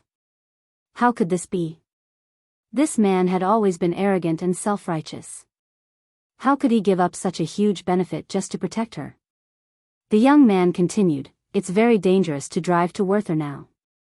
However, from what I know, there are many China factories in the war zone. Those factories are all state-owned enterprises, so the rebels don't dare to touch them. Some people might be hiding there. Where do we go? The young man pointed at the road sign in front of them. Go to that junction and head south. You are really familiar with the terrain. The young man nodded. I grew up here. Then how do you speak Chinese so well? That's because my parents are both from China, and I'm also from China. Of course, I have to speak Chinese, but I also know a little English. If my parents were still alive, with our passports, we would be able to catch up with the first batch of evacuation ships. At this point, the youth fell silent again. She probably thought of something sad again. His parents were shot to death because they were trying to protect him, those damned rebels. They deserved to die for being so cruel and merciless. Chu-ho patted her head and smiled. Don't be sad. It's all in the past. Chapter 35-37. By the way, what's your name? My name is Lin Shi. Lin Shi. That's a nice name. When they reached the intersection, Lin Shi suddenly said, let's take the small path. I know a shortcut. Needless to say, Chu-ho did not dare to drive the car on the main street. She knew that there must be a lot of troops stationed there. Therefore, she followed Lin Shi's directions and drove to the small path. The so-called small path was extremely bumpy and difficult to walk on. The small path in the forest was a muddy path cultivated by the local people. It was not the road paved with cement. With this opening, it was dawn again. Chu-ho did not dare to rest. Although it was dangerous to drive when tired, this was the wild forest. There were wild beasts everywhere. Jackals, lions, cheetahs. It was very dangerous. She drove all the way to the factory that Lin Shi had pointed out. After getting out of the car, she looked around and confirmed that there was no danger before letting Lin Shi get out of the car. At the entrance of the factory, there was no one. There was no sign of life at all. Chu-ho took out the pistol from her waist belt and loaded it. She looked around vigilantly. Her left hand held Lin Shi's hand tightly until they walked into the factory. She pushed the door open. Under the moonlight, it was full of dust. Lin Shi waved his hand and coughed a few times. Chu-ho quickly covered his mouth and shushed him. Don't make a sound. Lin Shi nodded and obediently shut his mouth. He did not make a sound. Chu-ho pushed the door open and walked in. She took out the night vision goggles from her bag and put them on. With this, she could clearly see the terrain even in the dark. Suddenly, two figures appeared in her line of sight. They were hiding behind the wall. They were local black people with guns in their hands. Although they were black, it was difficult to recognize them in the dark. However, Chu-ho's night vision goggles had thermal imaging. Therefore, she saw them at a glance. She immediately stopped in her tracks and said in the local language, "We are not rebels." The black people did not expect her to notice them. They looked at each other but were still vigilant. They tightened their grip on the guns in their hands. Chu-ho did not move forward. Instead, she took half a step back and put away her pistol. She slowly raised her hands to show her sincerity. Don't worry. You are very safe. I won't hurt you. Only then did the few black civilians let down their guard and turn on a lamp. Under the light, Chu-he was surprised to find that all the factory employees and civilians who had run over to hide were hiding on the second floor. They looked down nervously. When they saw that it was a woman and a child who came without any armed forces, they let down their guard. Who are you? My husband is. Chu-he asked again, are there any Weirds? Is. CEO. The man became even more suspicious. Why haven't I heard that President Gu has a wife? We just got married not long ago. Chu-ho saw that he did not believe her, so she provided a few more private information about the Gu family and the Gu Corporation. Finally, the man believed her, but he looked very guilty. Chapter 35-38. It turned out that after Hurricane took over Weird, all the higher-ups of Weird wanted to cover Gu Jinglian's escape as soon as possible. Unfortunately, they were ambushed by the rebel army and had no choice but to split up. After that, there was no news of Gu Jinglian. When Chu Ho heard this, he frowned. When we split up, how many people did Gu Jinglian have? About 30 people. 5 of them were mercenaries. They were very strong. That means someone is protecting him. Yes. Then from what you can see, where could he be now? The man was suddenly in a dilemma. Since you're asking, I can't say. Jamal is not big, but it's not small either. It has a radius of 100 miles. All the communication towers have been disconnected. CEO Gu doesn't have a satellite phone with him, so we can't contact him. But I'm guessing that they won't be too far away. After all, the neutral zone has fallen. It's too chaotic outside. CEO Gu and the rest should have found a place to hide. Now, other than some of the armed forces, no one else can enter. Waiting for rescue? Who are they waiting for? I heard that everyone in the embassy has evacuated. Some of the Chinese citizens haven't. But the fleet should be here soon. I'm guessing that they'll be heading in the direction of the embassy. Chu Ho immediately interrupted him and said, the embassy is now sealed off. There are rebel forces outside. It's a war zone. It's very dangerous to walk to the embassy. The man was puzzled. How did you get in? Car. That person turned pale with fright. You just drove your car in so openly? There are so many checkpoints and they're all occupied by the rebel army. I didn't pass through the checkpoints. I walked through the small path. Chu Ho paused and suddenly sighed. But the car is out of gas now. Do you have gas here? We do. Are you going to look for CEO Gu now? The man said with a headache, you can't do it during the day. At night, the war zone stops. During the day, it's chaotic outside. It's too dangerous. Why don't you stay here and rest for the night? When night falls, you can go out and look for him. It's not too late. Chu Ho nodded. I know. She lowered her head and said to Lin Shi, let's rest here for the night. Yes. Chu Ho and Lin Shi went to the second floor and found a corner.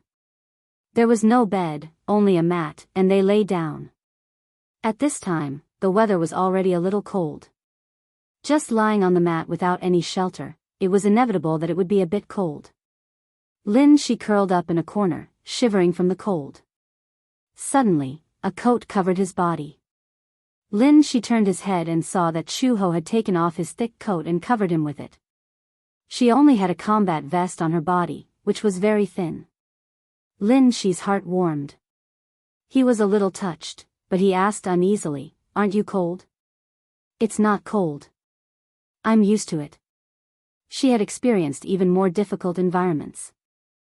Compared to the time when she had to walk in the humid rainforest, this environment paled in comparison. She lay down, but from the corner of her eye, she saw Lin Shi move closer to her. He covered her with his clothes and hugged her tightly. Chapter 35-39. Chu Ho also closed her eyes. Perhaps she was too tired from rushing through the night and the high intensity of her mental strength, so she fell asleep immediately. He actually fell into a deep sleep. When she woke up again, she was called by Lin Shi. Chu Ho opened her eyes and saw the black muzzle of a gun. The hole in the distance was emitting cold air. Almost instinctively, she grabbed the gun at her waist. However, the next second, a bayonet was right in front of her. She recognized the gun. It was an AK-47 equipped with a sharp triangular bayonet. The body of the bayonet was ridged. It was a 3-sided bayonet with 3 blood grooves. This meant that when the bayonet pierced into the human body, it would rapidly increase the bleeding through the blood grooves on the 3 sides. The muscles would contract and be unable to adhere to the surface of the bayonet. The wound would appear as a square hole and would not be able to stop the bleeding and heal. This meant that such a wound could not be treated immediately. If there was too much bleeding, it would be fatal. Moreover, in such an environment, once the bayonet pierced through, it would be fatal. Chu Ho looked at the gun and saw that the person holding the gun was a black man wearing tattered clothes but a red headscarf. She immediately recognized that this was the rebel army. The bayonet was only an inch away from her glabella. Even if he did not make a move, she would be stabbed in the glabella if she moved slightly. Chu Ho quickly calmed down. From the corner of her eye, she saw Lin Shi kneeling on the ground with his head in his hands. Looking from afar, downstairs, a large group of black men with red headscarves were standing in the middle of the field with guns in their hands. Rows of civilians were kneeling on the ground with their heads in their hands, trembling. Chu Ho suddenly realized that this place had been invaded by the rebel army. She let go of the pistol and raised her hands, indicating that she should give up resisting. Another black man walked over and took the gun from her waist. Then, he grabbed her collar and threw her to the middle of the field. In just a short time, she had a preliminary understanding of the current situation. Yesterday at the bottom of the road, the path she had taken to get here was all muddy. The car left deep tire marks along the way. These marks probably attracted the rebel army's attention. They followed the traces and followed all the way here, exposing this shelter. Chu Ho was dragged all the way downstairs. Everyone glared at her angrily.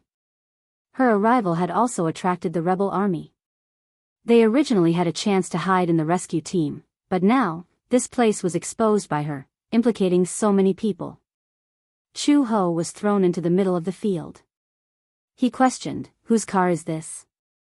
She remained silent. The car was locked, so these people smashed the car window and found her combat bag. They found a lot of things and found the documents in the bag. So, they suspected that the owner of the car was a spy from the government who came to investigate. Chu Ho did not say anything. She couldn't admit it. Moreover, there was a lot of cash, food, and fresh water in the car.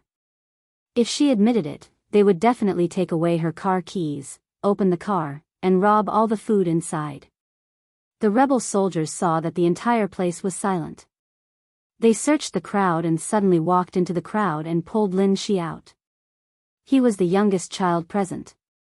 The soldier directly flipped over an oil barrel from the side, opened the cap, and directly poured the oil all over him. Chapter 35-40. Lin Shi hugged his body tightly, but he did not beg for mercy. He knelt on the ground and looked up. His eyes were filled with hatred as he stared at the soldiers. He knew that the car belonged to Chu Ho, but he did not say anything. The soldier lit a match and waved it. He threatened, "I'll ask again. Whose car is this?" Everyone was so nervous that they could not say a coherent sentence. However, many of them glanced at Chu Ho as if they were signaling something to the soldiers. At this critical juncture, they naturally wanted to save their own lives. The lives of others were not important. The soldiers looked at Chu Ho suspiciously.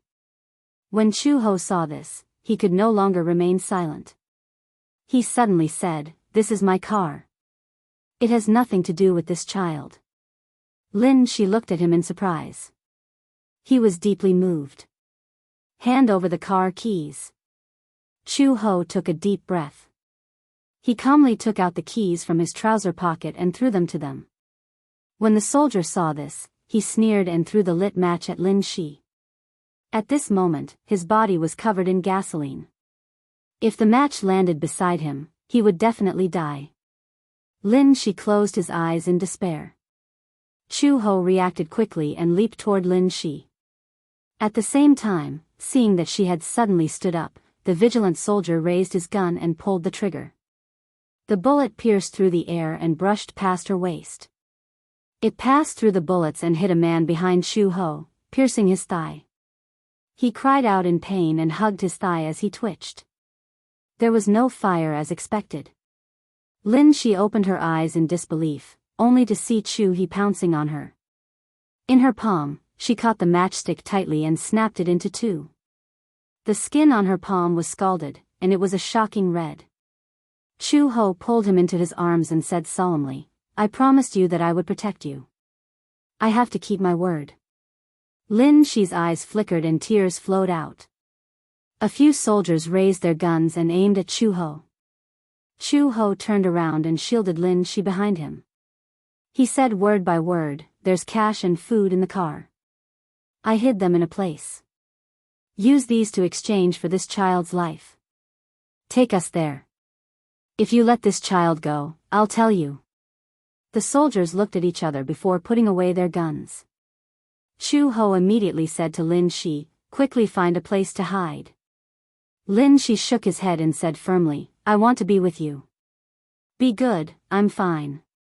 Find a place to hide, okay? No matter what happens, don't come out.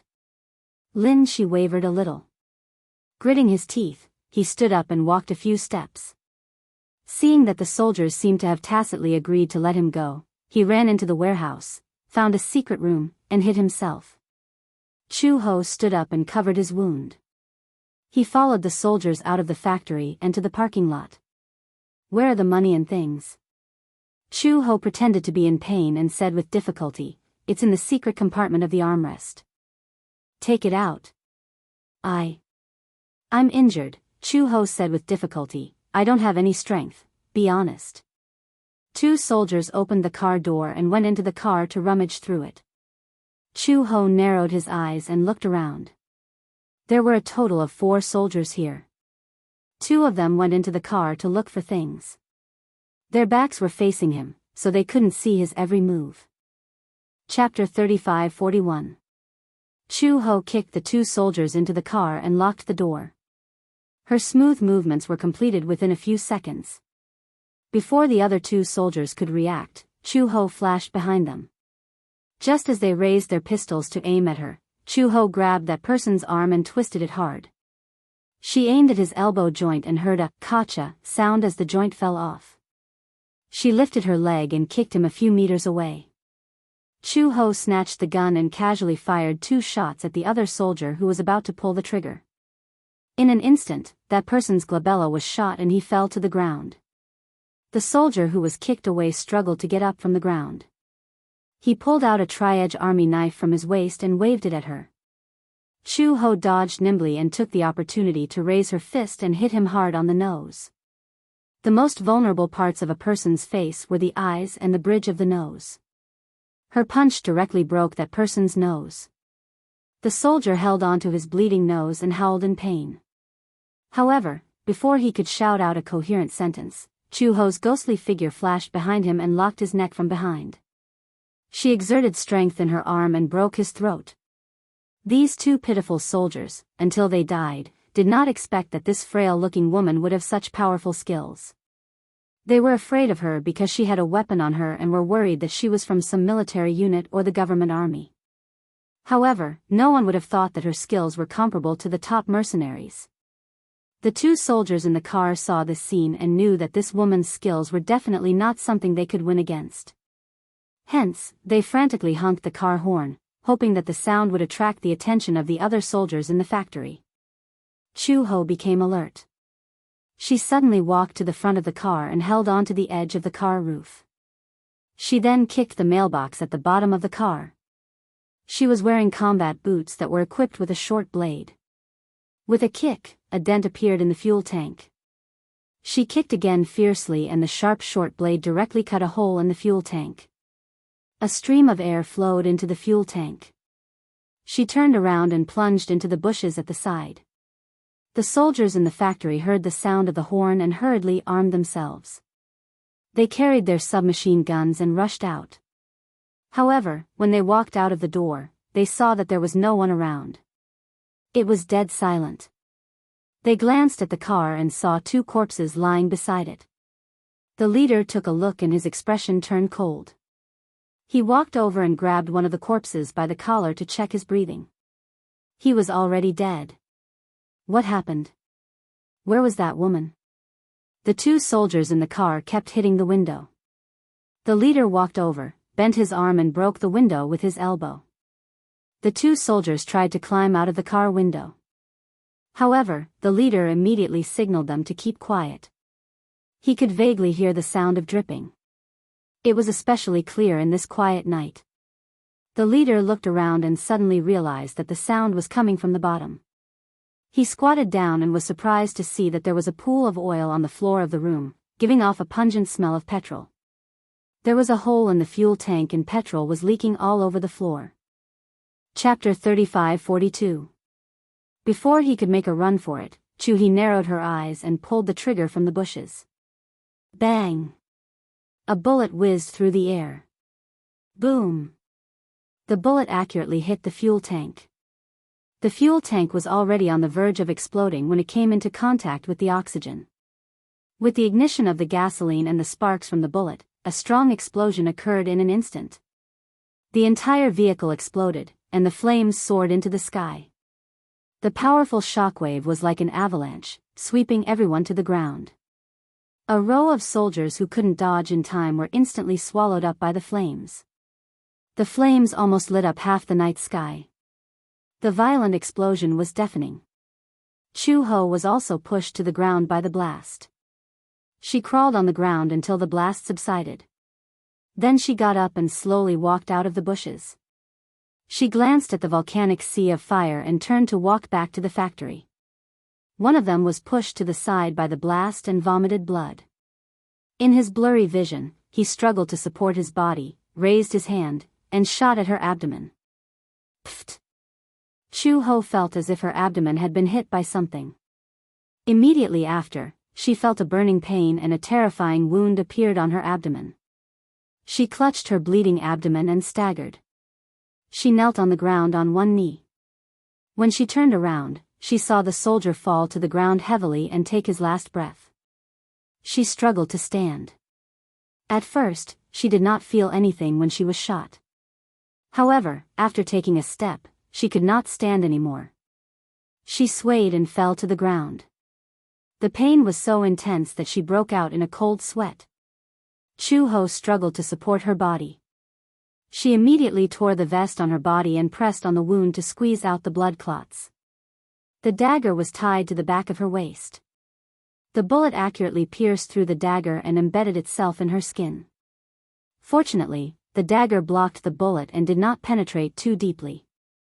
However, the pain was that the dagger was penetrated.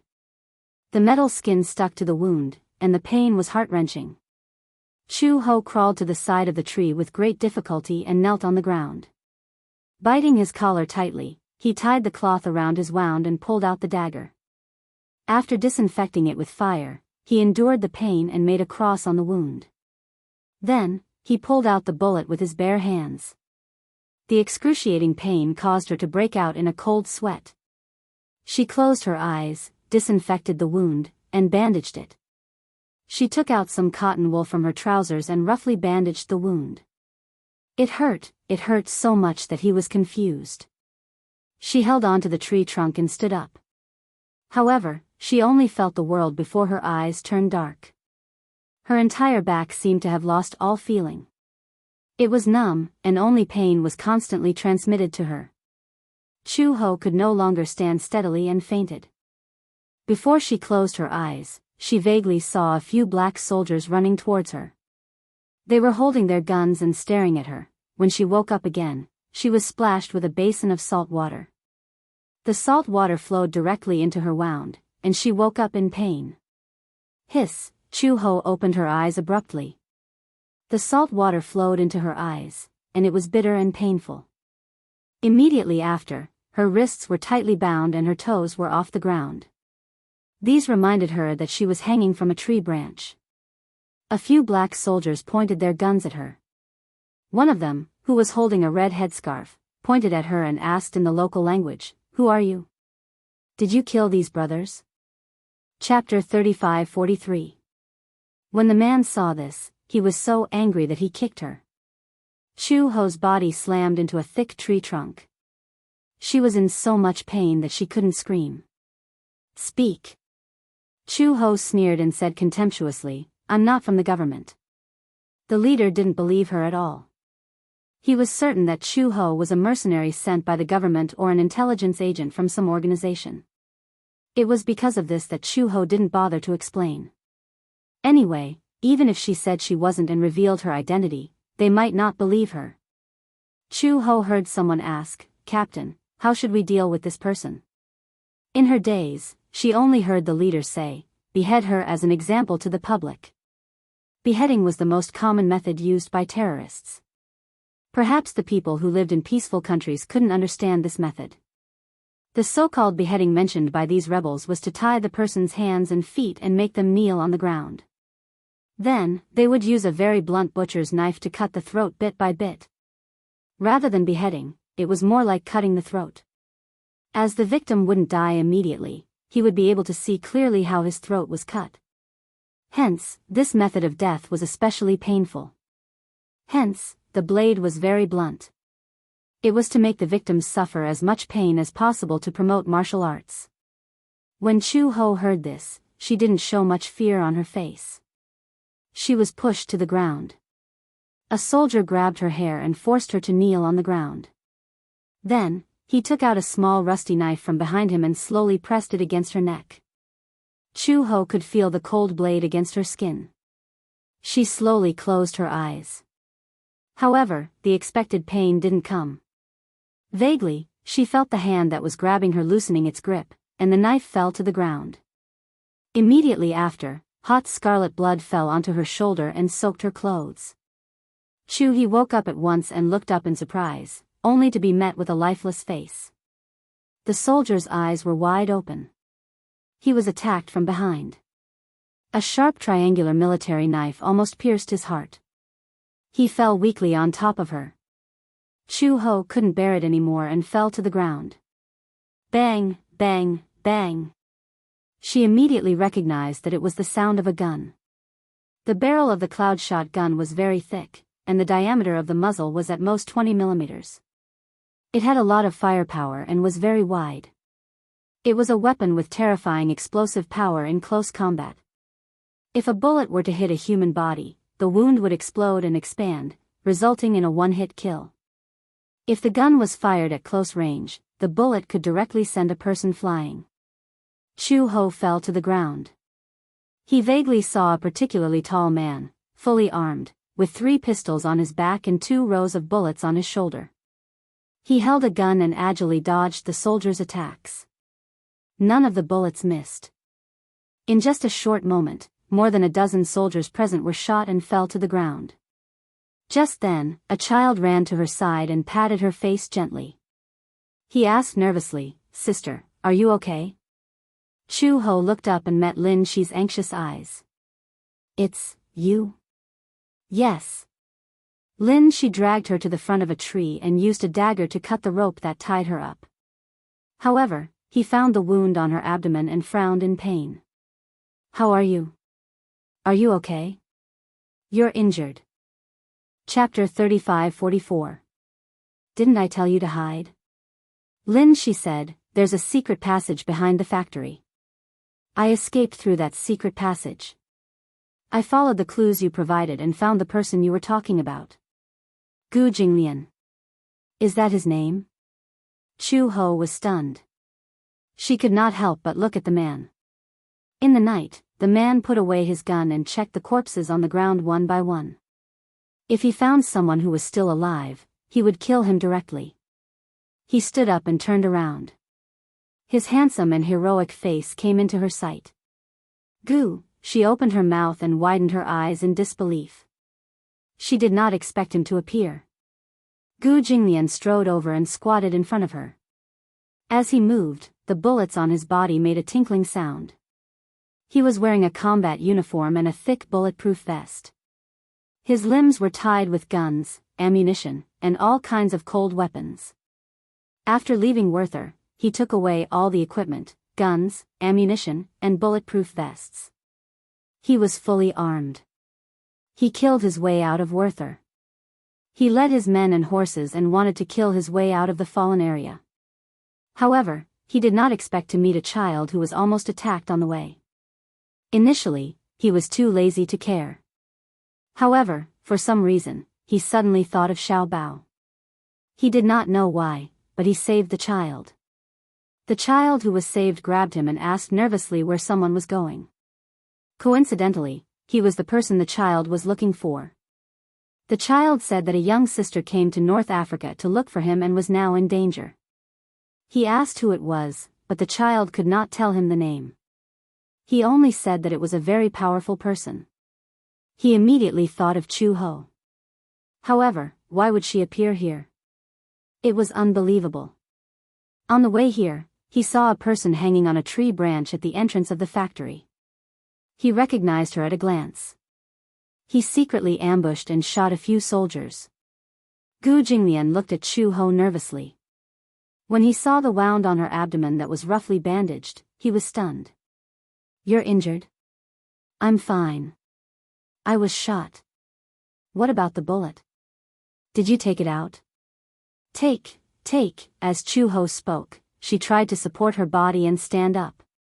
However, she overestimated herself. Just as she stood up, she knelt on the ground due to exhaustion. Gu Jinglian reached out and supported her. Seeing that she was seriously injured, his tone became cold. "Why are you here?"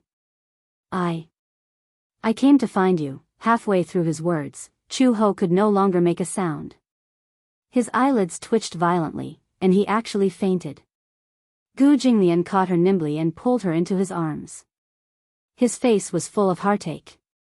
This stupid woman actually found her way here. Looking for him? He was clearly courting death. He was a little angry. What kind of place was this? It was such a chaotic place, filled with the flames of war, smoke, and endless disputes. Only people wanted to escape, but she actually rushed here rashly. Crazy? His heart ached as he hugged her tightly, as though he was afraid that she would vanish into thin air in his arms. He frowned and said, "Crazy woman. What should we do?" "Lin," she asked anxiously, "will sister be okay?" "Let's go back to the base first and check on her injuries." "Okay." As Lin she spoke, he was about to carry Chu Ho. However, Gu Jinglian was one step ahead of him. He carried Chu Ho with one hand and held a gun with the other, ready to deal with any sudden attack. Chapter 35-45. Lin Shi was shocked. He didn't expect this man to be strong enough to carry a woman with one hand. It was too terrifying. Although Chu Ho was very thin, she was still quite tall. He actually carried her with one hand and his expression didn't change at all. Gu Jinglian carried her and turned around, only to see that Lin Shi was still in a daze. He frowned and said coldly, "Follow me." Oh. Okay. Lin Shi immediately chased after him. The three of them walked all the way and arrived at a bomb shelter. Gu Jinglian was originally with the main group, but because Lin Shi appeared along the way, he came with him to look for Chu Ho. As a result, they lost contact with the main group. They had originally planned to go to the signal tower to restore the broken signal and then contact for backup. Now that they had parted ways and Chu Ho was injured, Gu Jinglian planned to find a place to hide and treat her wound. It was dark and damp in the bomb shelter. Gu Jinglian placed Chu Ho in a relatively dry place.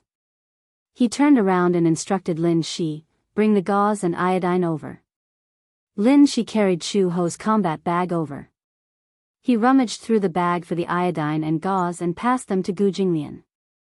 Gu Jinglian untied the gauze and checked the wound. There was an obvious gunshot wound on her waist and abdomen.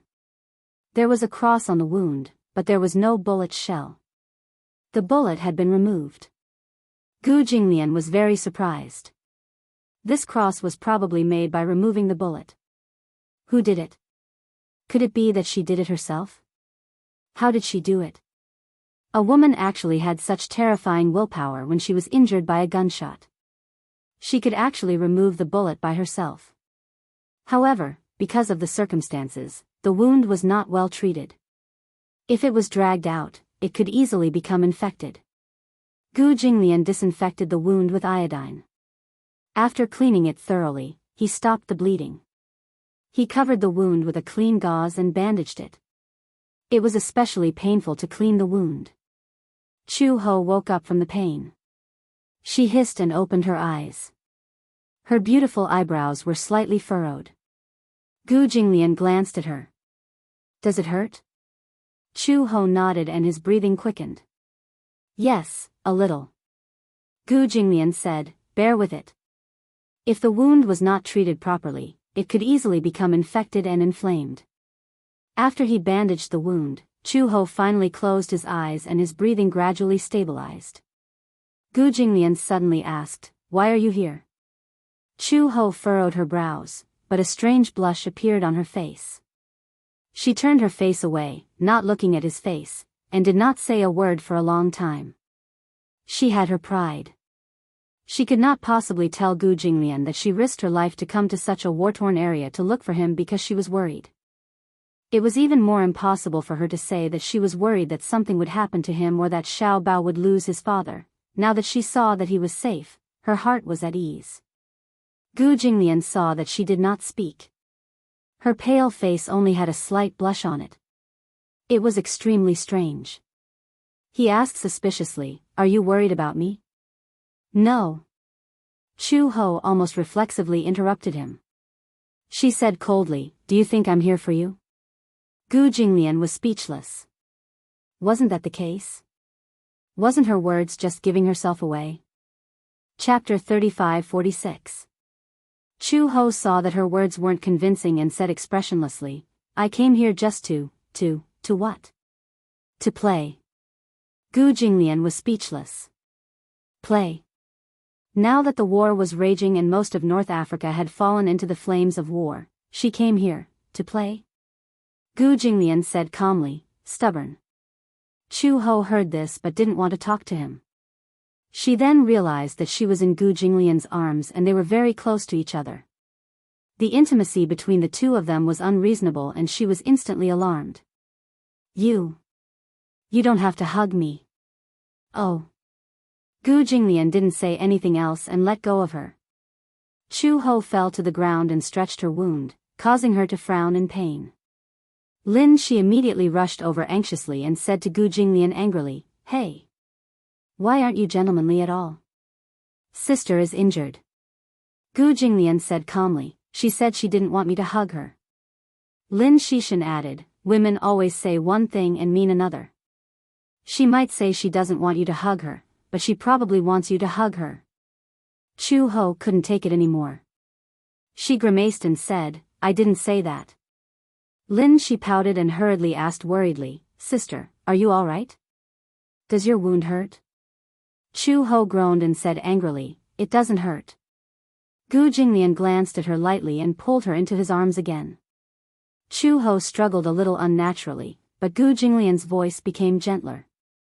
He patted her back gently and said calmly, "All right, stop talking." Chu Ho stopped talking. "Don't worry. Go to sleep." Gu Jinglian said again, "Have a good sleep. We'll continue our journey when we wake up." She nodded and suddenly asked curiously, "Where are we going?" Chu Ho asked curiously, "How are we going to leave later? How do we leave North Africa? There is a signal base station more than 10 miles away from here. My men and I have agreed to meet at the signal tower. When the signal is restored, we will contact my rescue team stationed in North Africa. By then, we will be able to leave this place." When Chu Ho heard this, he grunted and closed his eyes. She was really tired, so she fell asleep immediately. Gu Jinglian couldn't help but smile when he heard her breathing. He lowered his eyes and gently planted a kiss on her forehead. How could he not know why Chu Ho had come? Although she was stubborn and did not mean what she said, for a woman who did not hesitate to brave the flames of war to come to North Africa and get injured all over, who did she do it for? However, even though she was stubborn and refused to say anything, he was kind enough to not expose her. She also found a place to lie down. After going through so many things, he was already extremely tired, so he quickly fell asleep. Gu Jinglian also closed his eyes. The air raid shelter was very remote. Moreover, before entering the shelter, he had deliberately buried landmines at the entrance. If an enemy entered, it would definitely trigger the mechanism, giving him a lot of time to react. Gu Jinglian hugged Chu Ho tightly and also fell asleep. The three of them curled up in the air raid shelter. When Chu Ho woke up again, the sky outside the shelter was gradually darkening. Chapter 35-47. When she opened her eyes, she saw Gu Jinglian's head resting gently on her shoulder. His warm breath kept brushing against her cheeks. For a moment, she felt as if all the air that entered her lungs was coming from him. The breath that he exhaled seemed to be slightly hot. She only felt that her face was suddenly burning red. Instinctively, she pushed him, but his body did not move. He hugged her so tightly that she had the illusion that she was his most precious treasure. Chu Ho's expression became more and more unnatural. She saw that Gu Jinglian's breathing was heavy. It was probably because he had been too tired in the past few days that he fell into a deep sleep. She did not know when he had fallen asleep, so she could not bear to wake him up. Chu Ho closed her eyes and planned to rest for a while more. Suddenly, there was a shocking explosion at the entrance of the cave. The ear-piercing sound was deafening. Her ears were suddenly ringing from the explosion. Gu Jinglian also woke up instantly. He raised his head and heard a soft rustling sound coming from the entrance of the cave. Someone's coming. Chu Ho also reacted. She immediately stood up, picked up the submachine gun from the ground, and crouched in the corner. Gu Jinglian covered the entrance of the cave and held his breath vigilantly. However, the soft rustling sound outside the cave suddenly went far away. They did not seem to have noticed the entrance of the cave that was covered by the bushes. Immediately after, they heard the rumbling sound of tanks passing by outside the cave. Chu Ho carefully walked to the entrance of the cave. She pushed the bushes aside and looked outside. However, she saw several helicopters hovering in the sky above the coconut grove. The fog was thick, and visibility was extremely low. The huge leaf fans were making a desperate sound. "We should go," Gu Jinglian said. "Let's go now." Chu Ho nodded. Gu Jinglian asked nervously, "Can you walk on your own?" "Yes. I'm fine." After sleeping for a few hours, the pain of the wound had subsided a lot. She walked over and carried the combat bag.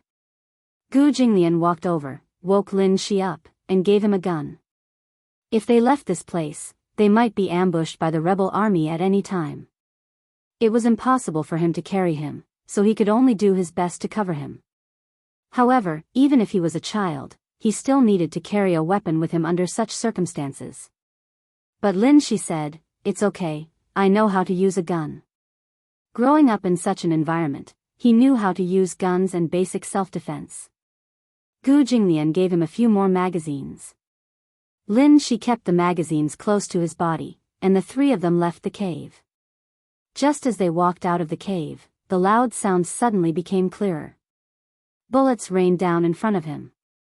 Gu Jinglian covered Lin Shi while Chu Ho followed behind him. One of them charged forward while the other had his back to Gu Jinglian to observe the situation behind them and provide cover. The three of them ran wildly in the rain of bullets. The clamor was accompanied by the sound of AK shots, and the tragic sound of gunfire reverberated in their eardrums. Gu Jinglian gave the only helmet to Lin Shi. 3 heavy bullets hung on his shoulders, 3 guns on his back, and a heavy Gatling gun in his hands. He ran at the front to open up a path. His pace was calm and fast. He turned back to estimate the distance and shouted at the top of his lungs, "Fire!" Chapter 35-48. The two of them cooperated well. At this moment, someone seemed to have discovered their deliberate trail, so they threw an infrared time grenade at them. Chu Ho saw it at a glance. This grenade took about 10 seconds to detonate. Chu Ho immediately walked over and kicked the grenade away. Gu Jinglian raised his AK-47 and fired a bullet, directly detonating the grenade. Chu Ho turned around and pushed Lin Shi to the ground. A scorching wave rushed over and brushed past their backs. Behind them, a huge cluster of flames rose, accompanied by heart-wrenching screams. It formed a towering wall of fire about 100 meters long in the coconut forest. Chu Ho struggled to support her body. She turned her head and glanced back. She saw several tanks passing through the ferocious fire and slowly approaching. The wave of air swept over violently. The tanks crossed the line of fire, and more than a dozen soldiers rushed down. Gu Jinglian had a long string of bullets on his shoulder, and his face was covered in sweat. He carried the extremely heavy Gatling gun and fired fiercely at the team behind him. Chu Ho held the XM-109 sniper rifle, and blood-white hot liquid sprayed endlessly at the edge of the forest. She didn't know how many people she had shot, but she vaguely felt that she had returned to her former mercenary career. As long as there was a bullet left, she would continue to slaughter lives. Several laser beams quickly scanned the forest. These were special instruments to detect life and electronic equipment. Gu Jinglian recognized them immediately. He gritted his teeth, nimbly turned over, and pulled off all the radio communication equipment on himself and Chu Ho, and threw them into the distance. The laser beam's positioning was messy. With a boom, a guided missile hit the position where the radio was thrown. Gu Jinglian grabbed Chu Ho's hand.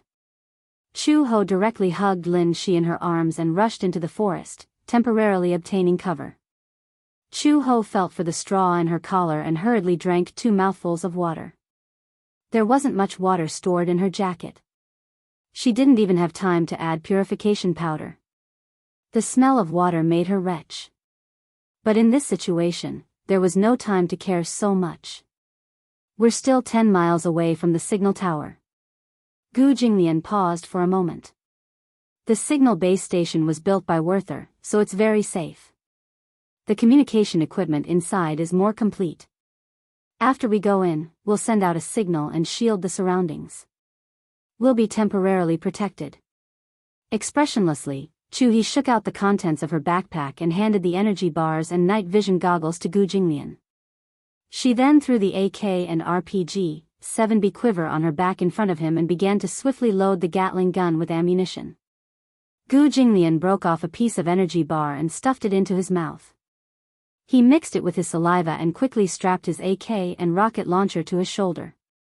The atmosphere instantly became heavy. He looked at Chu Ho in front of him, and his hands froze. His eyebrows gradually became heavy. The odds are against us. Gu Jinglian said, "You also know that this place is surrounded by the rebel army. At this critical moment, I'll cover you. You leave first." Chu Ho raised her face, twitched the corner of her lips, threw the water bottle to Silver Fox, and quickly got up. "Listen, Gu Jinglian, we're together. If we want to leave, we'll leave together." Gu Jinglian didn't say anything. He knew, and Chu Ho probably also understood, that the current situation wasn't optimistic. Gu Jinglian wanted to protect her, even at the cost of his life. Chapter 35-49. Seeing that he was silent, Chu Ho's face darkened. She grabbed his chin and squeezed it tightly. "Listen up. Either we leave North Africa together, or we die together. There are no other options." Gu Jinglian looked up. His eyes flickered and his lips suddenly curved. "You won't regret it?" This woman was actually willing to risk her life with him. In such a dangerous environment, she said that she would either leave with him or die together. Was she really not afraid? Of course. "From the moment I decided to step on the cargo ship to North Africa, I won't regret it." Gu Jinglian also stood up and stared at her for a long time. Seeing that he kept staring at her, Chu Ho couldn't help but take half a step back. She said guiltily, "What are you doing?" "So, you admit it." Gu Jinglian said this without rhyme or reason. Chu Ho frowned. She didn't understand what he was trying to say. "What do you mean?" "You admit that you came to North Africa because you were worried about me." When Chu Ho heard this, her face immediately flushed red. She clenched her fists. Before she could refute, Gu Jinglian suddenly took a step forward and hugged her tightly with his right hand. He clasped the back of her neck and kissed her deeply. Lin Shi inadvertently saw this intimate scene. Her face immediately turned red and she immediately covered her face with both hands. It was not suitable for children. See no evil, hear no evil. Chu Ho wanted to push him away, but Gu Jinglian held her tightly. The more she struggled, the deeper she sank into his arms. Gu Jinglian kissed her until she was about to suffocate. He then released her, but he still wanted more and pecked her blushing face. Chu Ho's face became even hotter. She wanted to rebuke him, but she couldn't say a word for a long time. "Okay, don't waste time." Gu Jinglian turned the bag over and all the equipment fell to the ground at once. When Chu Ho heard this, anger rose in her heart. What did he mean by "don't waste time"? He was clearly the one who kissed her. And he still had the cheek to tell her not to waste time. She was about to explode when Gu Jinglian handed her a gun. A charming smile appeared on his handsome face that was stained with dust. "Let's kill our way out." Chu Ho immediately laughed. She took the gun from him and tied it to her waist. At this moment, the winds of war in the west and artillery fire spread. Thick smoke billowed from the coconut grove, and flames flickered. The Hu-5 grenade exploded with a huge shockwave. The earth shook, and the aura of death once again gathered around the land. The tank rumbled past the ruins, the wreckage, and the shadows of the trees. The helicopter hovered in the air, and several white signal lights swept through the forest. He carefully hunched her back and snuck into the forest alone. The thorns mercilessly slashed across her cheeks, causing blood to gush out of the wounds. She hugged a Barrett M99 sniper rifle. Her footsteps were steady, her expression was cold, and her face was covered in dust. She leaned against a hidden tree and squatted down. She took out a straw from her collar and drank the last mouthful of water stored in her jacket. Her lips were still pale and dry. Although she was wearing a bulletproof vest over her camouflage uniform, her beautiful figure was still exposed. Chapter 3550. Gu Jinglian and Lin Shi followed closely behind her. They leaned against the barrier and raised their hands to wipe away the blood and dirt on their faces. Chu Ho looked at him. Gu Jinglian's hair was messed up in the wind, and his handsome face was ravaged by the wind. Beneath his handsome eyebrows was a pair of seductive peach blossom eyes. Time ticked by. Chu Ho rested for a while before turning around and crouching behind a tree. She raised the heavy sniper rifle in her hand and aimed accurately at the lens. She slowly narrowed one eye and focused all her attention on the sniper scope. She held her breath and waited calmly. She counted silently in her heart. Suddenly, Chu Ho pulled the trigger. The rapid ammunition detonated the improvised explosive device that had been deployed earlier. With a loud bang, a tank was blocked 100 meters away from the wall of fire. Chu Ho slung the sniper rifle over her shoulder and injected the last dose of adrenaline. She pulled out a military-grade dagger and ran toward the tank. Gu Jinglian quickly followed. An M1A1 tank was parked quietly in place. At that moment, a nimble figure silently snuck behind the tank and opened the door to the combat room.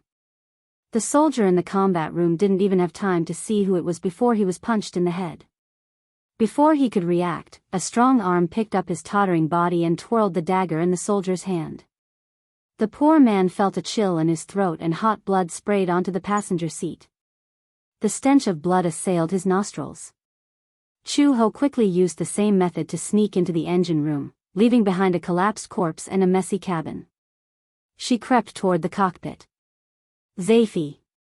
Zaifi. There's an affair. Zaifi, please answer if you hear me. Please answer if you hear me. Zaifi, quickly lock onto the target." A man's standard English voice rang out from the cockpit of the tank. However, there was an eerie silence in the cabin. No one answered. A sturdy combat boot stepped on a corpse that was gradually turning cold. Chu Ho lifted his cold face. Blood was flowing from the dagger in front of him. She wiped away the blood that had splattered on her face, and her eyes revealed a ferocious look. She kicked away the corpse that was in the way and cut off the radio communication. The noise stopped abruptly, and the cabin returned to silence. She was very familiar with the operation of the tank. In just a few seconds, Chu Ho quickly adapted to the operation of the M1A1. Gu Jinglian also got into the tank. One person was in charge of setting up the tank, while the other was in charge of the turret. She skillfully pushed the joystick and cut into the order, her cold eyes surging like a storm. "Zaifi. Please answer if you hear me. Please answer if you hear me." In the cockpit of another tank, a man with chestnut hair shouted at the top of his lungs. He cursed as he gasped for breath, the veins on his forehead bulging. The burly man was sweating profusely as an inexplicable uneasiness rose in his heart. In that breathtaking moment, a beam of fire whistled through the air. The man with chestnut hair only felt the cabin shake violently. He was so shocked that he fell back into his seat. This shot had fatally struck the main turret of the tank, and the core of the attack had been accurately destroyed. Chapter 35:51. Chu Ho held the joystick with both hands, and her gaze was domineering. Gu Jinglian controlled the turret and kept attacking the target. Under the attack of the artillery, the target tank crashed into a tree trunk and flipped over. You drove the tank well. Gu Jinglian rarely praised. Chu Ho also said, your aim is not bad. The two of them looked at each other and smiled. At such a dangerous moment, the two of them could still talk and laugh so easily. Chu Ho said, I've driven tanks, nuclear submarines, and armored vehicles before. Gu Jinglian said, this is the first time in my life that I've driven a tank. But I saw that you were so familiar with it that I thought you had experience. I'm just learning now. The two of them reached a safe area and found Lin Shi. Chu Ho drove the tank until they were outside the battlefield. There was an armored vehicle parked by the side of the road. When the lights came on, there was someone inside. Chu Ho used the same trick again and sneaked into the armored vehicle. After killing the soldiers who had let down their guard, Gu Jinglian got into the car with Lin Shi. She drove the armored vehicle, and the three of them sped towards the signal base station. The night was dark, and dark clouds covered the moon. The hazy light and shadow shone into the abandoned signal tower, making it look like a lonely city. The three of them rushed to the signal base station, but Gu Jinglian did not see anyone else. He walked into the signal base station, but there was no one inside. Gu Jinglian's eyes darkened, but he had already guessed that the team that was separated from him was probably dead. After all, having too many people would be a burden. That team was not made up of elite soldiers. There were many engineers and higher-ups in it. They did not have the strength to truss a chicken and could not even shoot accurately. It was indeed difficult to break out of the encirclement with so many people. If it were not for Chu Ho, he would not have been able to kill his way out on his own. After all, war was merciless. No one had an absolute halo, and deaths and injuries were inevitable. Chu Ho also expected that those people had probably died in the battlefield, but she heard Gu Jinglian say, we don't have engineers. The signal may not be able to be repaired. It's all right. Chu Ho smiled and walked to the dashboard. He opened the hidden door and looked at the circuit inside. Find the toolbox. I'll give it a try. You can? Yes. Chu Ho's reply was concise and comprehensive.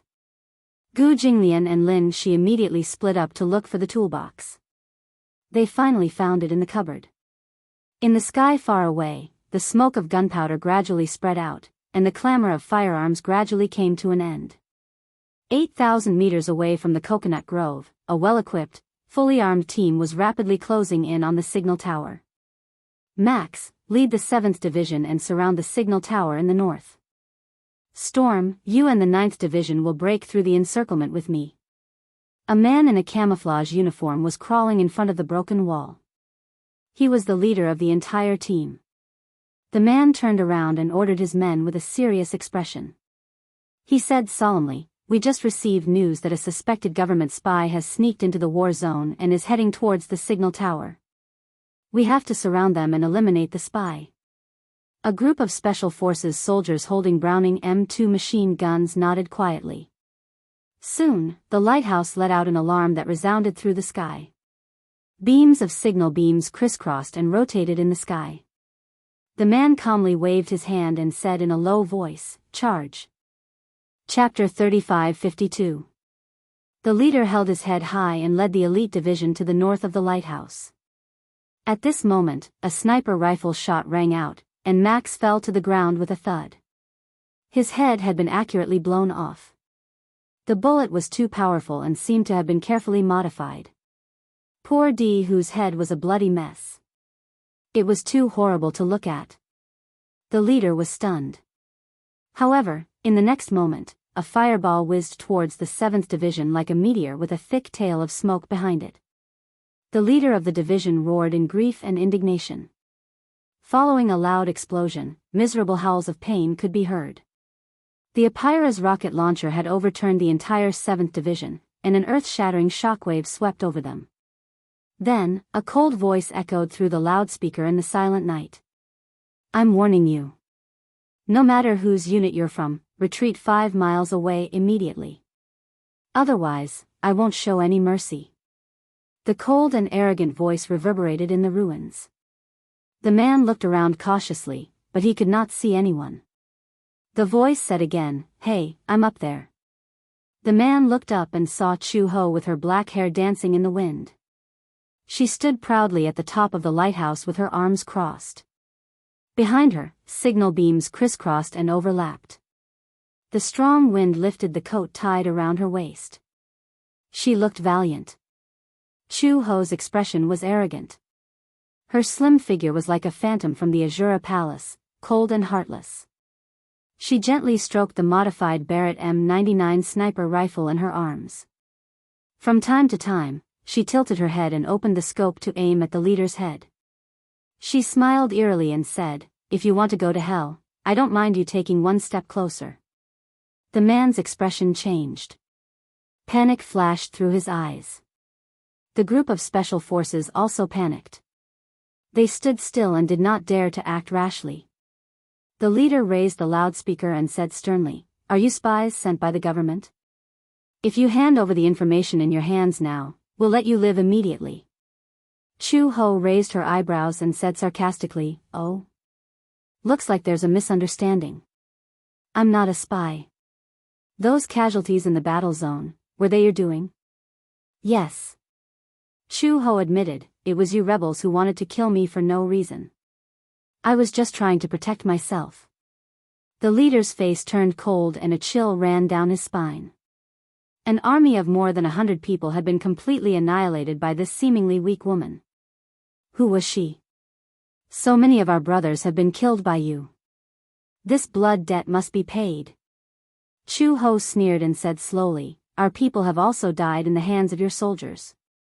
So many innocent civilians have suffered heavy casualties. If that's the case, then we're on good terms."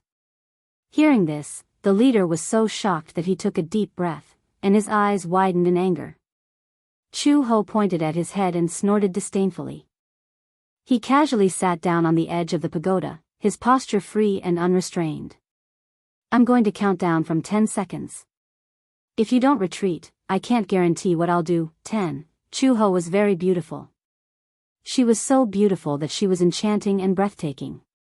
The wind at the top of the pagoda was very strong. It messed up her hair, making it look especially messy. Chu Ho held the loudspeaker and raised her eyebrows with a cold smile as she counted down, 9, 8. The man was so angry that he gritted his teeth and held his breath for a long time. Chapter 35-53. So many people have died in her hands. It seems that this woman is not simple. If we act rashly, so many people might die in her hands. 6, 5, as Chu Ho counted, she held the sniper rifle in her hands even tighter. Her forehead was covered in cold sweat. "Give the order." "Captain." The leader clenched his fists tightly. There was unwillingness and shame in his eyes. After hesitating for a few seconds, he gritted his teeth and said, "Retreat." In the team, a hoarse voice rang out, "Retreat! Retreat!" The team immediately retreated until they were more than 1,000 meters away. Chu Ho confirmed that the team had left through the sniper scope. She collapsed on the ground and leaned against the wall, trembling all over. This empty fort strategy had finally fooled these people. In fact, in the current situation, Chu Ho and Gu Jinglian had no more ammunition on them. The RPG rocket launcher just now was their last weapon. It could be said that they had run out of ammunition all the way to the signal tower.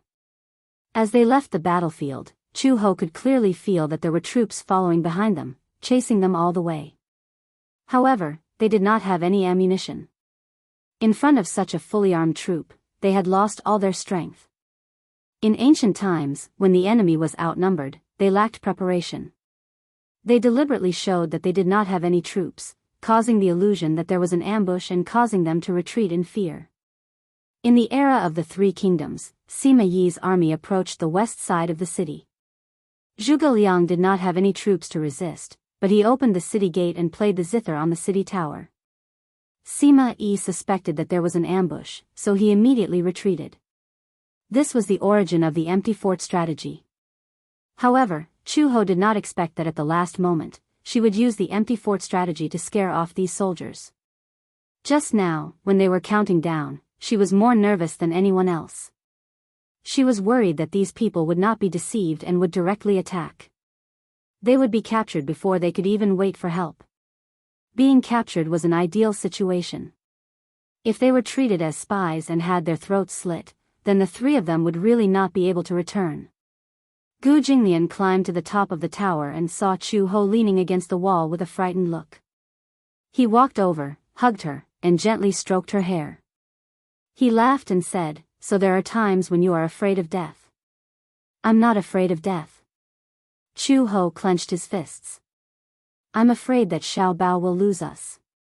Gu Jinglian was stunned. He held her shoulders stiffly and comforted her gently, "It's okay. It's all in the past. Chu Ho, let's go home." "Yeah, let's go home. Xiao Bao is still waiting for us." Gu Jinglian curled his lips and smiled at her, only to find that Chu Ho's eyes were filled with tears. She was deeply touched. He kissed her once again. It was a kiss from the brink of death. It was short but warm. An FC-1 Valiant Dragon aircraft pierced through the clouds and arrived. Gu Jinglian carried Lin Shi and boarded the plane. Chu Ho clung onto the handrail of the cabin. The strands of hair in front of his forehead danced in the wind, occasionally pricking his eyelids, but it did not hurt or itch. She pursed her thin lips tightly and suddenly frowned as she looked back. The sky in the distance was gradually turning white. The beautiful sunrise that she had been looking forward to finally appeared in front of her eyes. 8,000 meters away, smoke rose in spirals above the coconut grove. That was the place where she and Gu Jinglian had fought their last battle. It was hard to imagine that the two of them, alone with a child, had actually fought their way out. Chapter 35-54. Chu He let out a sudden laugh and nimbly boarded the plane. Her back view was stiff and firm. 2 days later, the evacuation fleet docked at the harbor. Gu Jinglian and Chu Ho brought Lin Shi to line up and get ready to board the ship. When the fleet reached them, they were stopped. "Who is this child?" Because he did not have a passport, and because there were restrictions on the number of people who could evacuate, the fleet had to stop under fire. There was a limit to the capacity, and non-nationals were not allowed to board the ship. Lin Shi suddenly became nervous and pinched the corner of his shirt. How could he forget? He was born in North Africa. To be precise, he did not have a passport. But his father and mother did. Initially, his father and mother wanted to take him away from here. However, things happened later. His father and mother were no longer around, and he lost the right to board the ship. Lin Shi's face suddenly looked lonely. Chu Ho hugged him tightly and said to the person in charge of the embassy, "This is my son." "Your son?" "Yes. His father and I came to North Africa to do business. Our son was born in North Africa. During this war, we plan to bring our son back to develop his career." "Why, is there a problem?" Gu Jinglian said, "This is our son, Gu Lin Shi. He doesn't have a passport, but this is a special case. Please make an exception." Lin Shi was stunned. He looked up at Chu Ho and Gu Jinglian in disbelief. The warmth in his heart instantly overwhelmed him. "All right, let's board the ship." Gu Jinglian held the back of his head and said, "Lin Shi, aren't you going to thank Uncle?" "Thank you, Uncle." Lin Shi thanked him obediently, and the three of them finally boarded the ship. Generally speaking, because there were a lot of people in the evacuation fleet, many beds had to be empty. Usually, a bed that could fit one person was not allowed to sleep on it. Only 3 people were allowed to sit on it. This way, 3 people could be squeezed in. However, Chu Ho was too tired. The 3 of them were very tired, especially Lin Shi. After all, he was a child and his physical strength was limited. Somehow, Gu Jinglian managed to get the crew to arrange a single room for them. There were 2 beds in the room, and the 3 of them had to make do for a few nights. Returning to the capital from North Africa, they needed to dock at Victoria Harbor. On the ship, Gu Jinglian called Uncle Fu and informed him that the 3 of them had safely boarded the fleet to return to China. Uncle Fu cried tears of joy. "Master, where is Chu Ho?" "Chu Ho is fine. He's only slightly injured." "Is it serious?" "It's a little serious, but for now, we can only hold on until we return home." Uncle Fu was worried, but he was also happy. For the past few nights, he had been unable to sleep. He tossed and turned in bed because he was worried that Gu Jinglian and Chu Ho had met with an accident in North Africa. If something happened to Chu Ho while he was searching for Gu Jinglian, he would definitely blame himself to death. He didn't know how to explain this to Xiao Bao. He had been hiding this matter from Xiao Bao from the beginning to the end. However, now that Gu Jinglian and Chu Ho had returned safely, he had finally gotten rid of one of his worries. "Master, please take good care of Chu Ho. After all, she suffered a lot in order to find you. I don't need you to teach me. I will take good care of my woman. You don't need to worry about it." When Uncle Fu heard this, he still used Gu Jinglian's usual arrogant tone. However, he did not feel wronged at all. Instead, he felt gratified. Master finally knew how to take care of people. Chapter 35-55. By the time Gu Jinglian returned to the cabin, Chu Ho was already asleep. However, she had to sleep on her stomach to avoid touching the wound because of the injury on her back. Lin Shi gently covered himself with the blanket. Gu Jinglian sat on the bed. Seeing that Lin Shi was so sensible, he suddenly asked, "What do you plan to do after you return to China?" The teenager was stunned when he heard this. He did not speak. He did not have his parents, and he did not have a home. Even if he returned to China, he did not know where to go. Gu Jinglian saw his hesitant expression and asked, "How about being my son?" Lin Shi's eyes widened when he heard this. He was so embarrassed that he did not know what to do. You don't have to call me Dad. It's just that you don't have a home, so I can't just watch you be sent to the welfare home." Gu Jinglian continued, "After we return to China, I will go through the adoption procedures. I will adopt you, raise you, and provide for your education. How about that?" He sounded as if he was negotiating with him. It was obvious that he respected his opinion. However, Lin Shi was even more hesitant. "Is that okay? Won't it be too much trouble for you? I don't want to burden you." Lin Shi was very sensible. Naturally, he was worried that it would cause trouble for Gu Jinglian and Chu Ho. He had heard them casually mention that they already had a son. If they raised him, would it cause trouble? However, Gu Jinglian laughed. He had never mentioned his background to this child, and Lin Shi did not know much about the Gu family.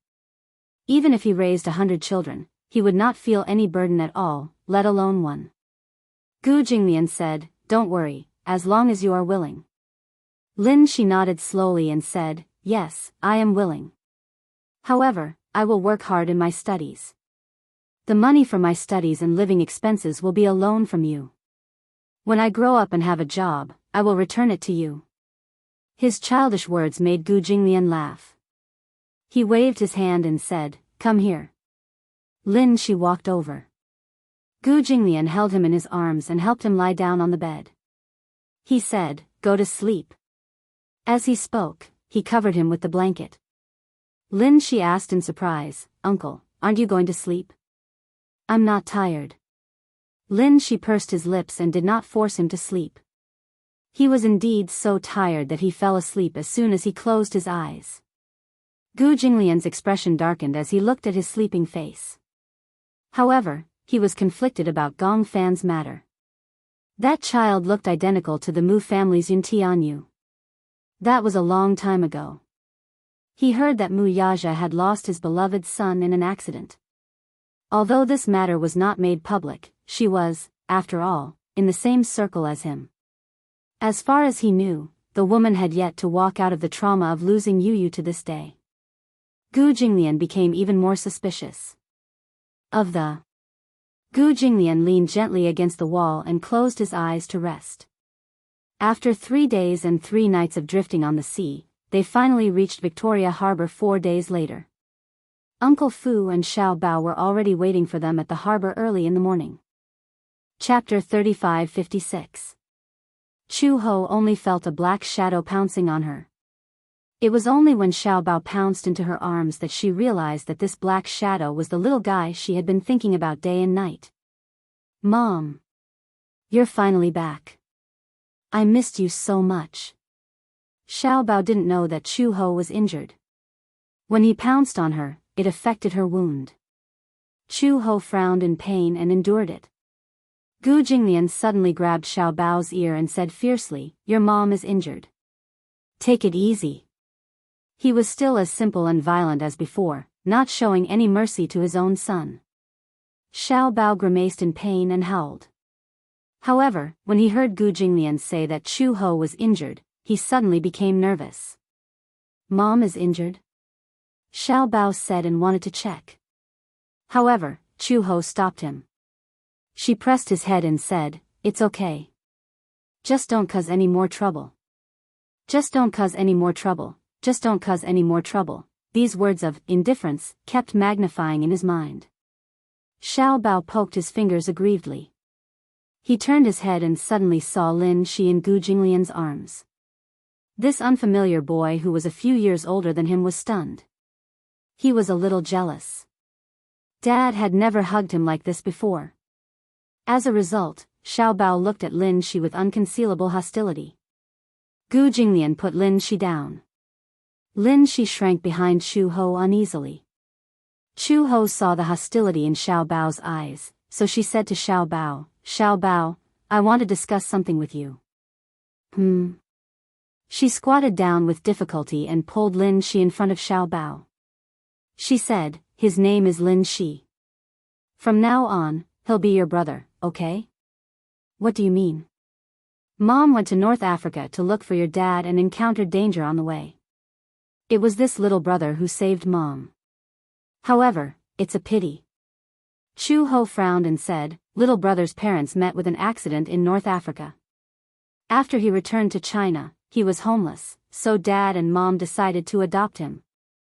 At first, Xiao Bao was still a little conflicted when he heard that he was going to adopt an unfamiliar child. However, after hearing that this young man had saved his mother and father, Xiao Bao's face suddenly became hesitant. No matter what, he was very grateful for saving his mother. But, Xiao Bao asked carefully, if Mom adopts him, will she not love Xiao Bao anymore? How could this be? Chu Ho rubbed his chubby little face and said reproachfully, "Xiao Bao, you're so stupid. Why would you think that? Think about it, Mom and Dad won't stop loving you. Instead, you'll have a little brother who loves you." Lin Shi also gathered his courage and said, I will definitely be a good brother." He was too nervous and wanted to perform well. Therefore, he was stuttering when he spoke. As Lin Shi spoke, he nervously extended his hand. His palm was wet with cold sweat. He had heard from Chu Ho that she had a 6-year-old child, so he desperately wanted to get Xiao Bao's acknowledgement. Xiao Bao looked at Lin Shi's outstretched hand, then looked at Gu Jinglian and Chu Ho. Finally, his gaze fell on Lin Shi's sincere face. Seeing that he was so nervous that his lips were trembling, he felt his heart ache for him. He did not hold Lin Shi's hand. Instead, he walked forward and hugged him gently, giving him a friendly hug. Chapter 35-57. He thanked him sincerely. At the same time, Xiao Bao smiled and said, "However, from now on, you're my older brother. As your younger brother, I'll take good care of you too." Lin Shi was a little surprised. He did not expect Xiao Bao to accept him as an outsider so easily, let alone say such heartwarming words like, "I'll take good care of you too." However, to Xiao Bao, although Lin Shi was a stranger, he did not have the ability to do so. This little brother had saved his father and mother for him. This kind of life-saving grace was too precious. "You don't have a home anymore, so the Gu family is your home," Xiao Bao said. For some reason, Lin Shi, who was so stubborn that he refused to shed a single tear even in the face of such a ferocious rebel army, actually shed tears because of this sentence. After returning to the Gu family, Gu Jinglian immediately called for the doctor to check on Chu Ho's injuries. The wound was infected and inflamed. In such a harsh and complicated environment, even if the wound was properly bandaged, applied medicine, and disinfected, due to the fighting along the way, the originally bandaged wound showed signs of healing. However, due to the violent movements, it was torn open, healed, and torn open again. This repeated over and over again, and in addition to the environment, it was inflamed. Fortunately, it was not too serious. It was just a little festering and pus. It was a pity that this place would be scarred. However, Chu Ho had so many injuries on his body that one more would not make a difference. There were several gunshot wounds on her body, and this was probably the lightest one. Gu Jinglian had specially instructed Chu Ho to do a full-body checkup. Chu Ho did a full-body checkup. He remembered that during one of the explosions, the strong shockwave had directly flipped them over. Gu Jinglian was not too far away from the impact, but Chu Ho was sent flying back to the tree trunk. He did not know if his tendons and bones were injured. The doctor touched his tendons and bones. After asking, Chu Ho also said that he did not feel any injuries. Hence, at least his tendons and bones were not injured. Gu Jinglian was relieved. Xiao Bao did not know what was going on. Only after Uncle Fu explained again and again did he understand. It turned out that his father was stuck in North Africa because of work. His mother was worried and rushed to North Africa. The two met on the way and returned together. Fortunately, both of them were fine.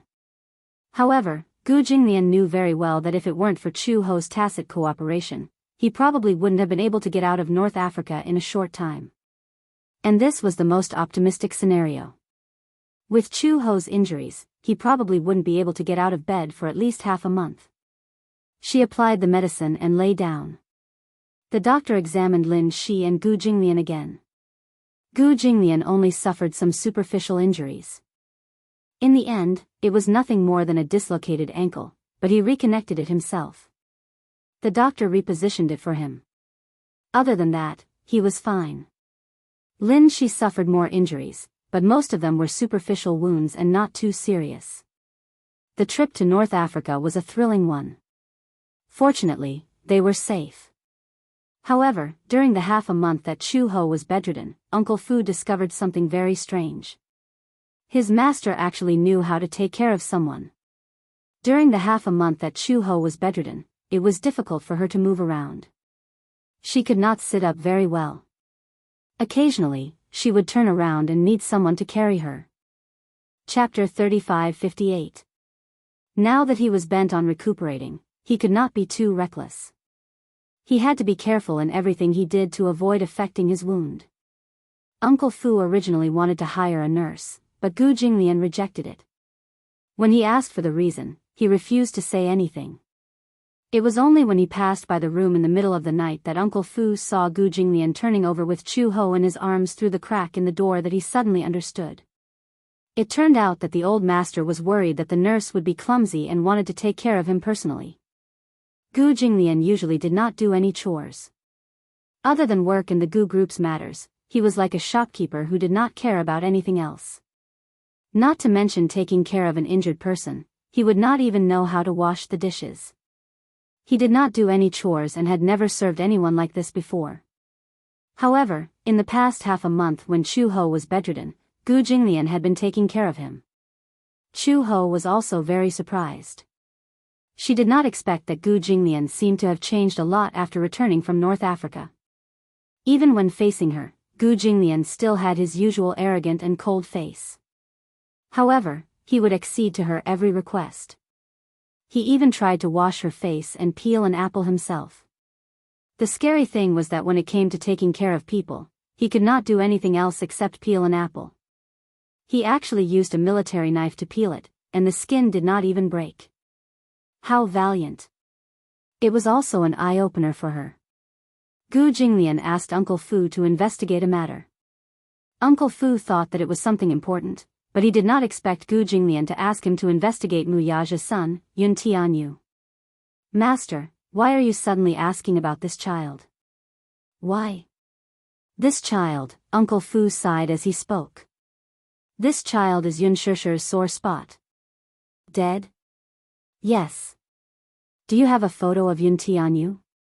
Uncle Fu shook his head when he heard this. But I have a photo of Mu Yichen. Muyaja's eldest son? Yes.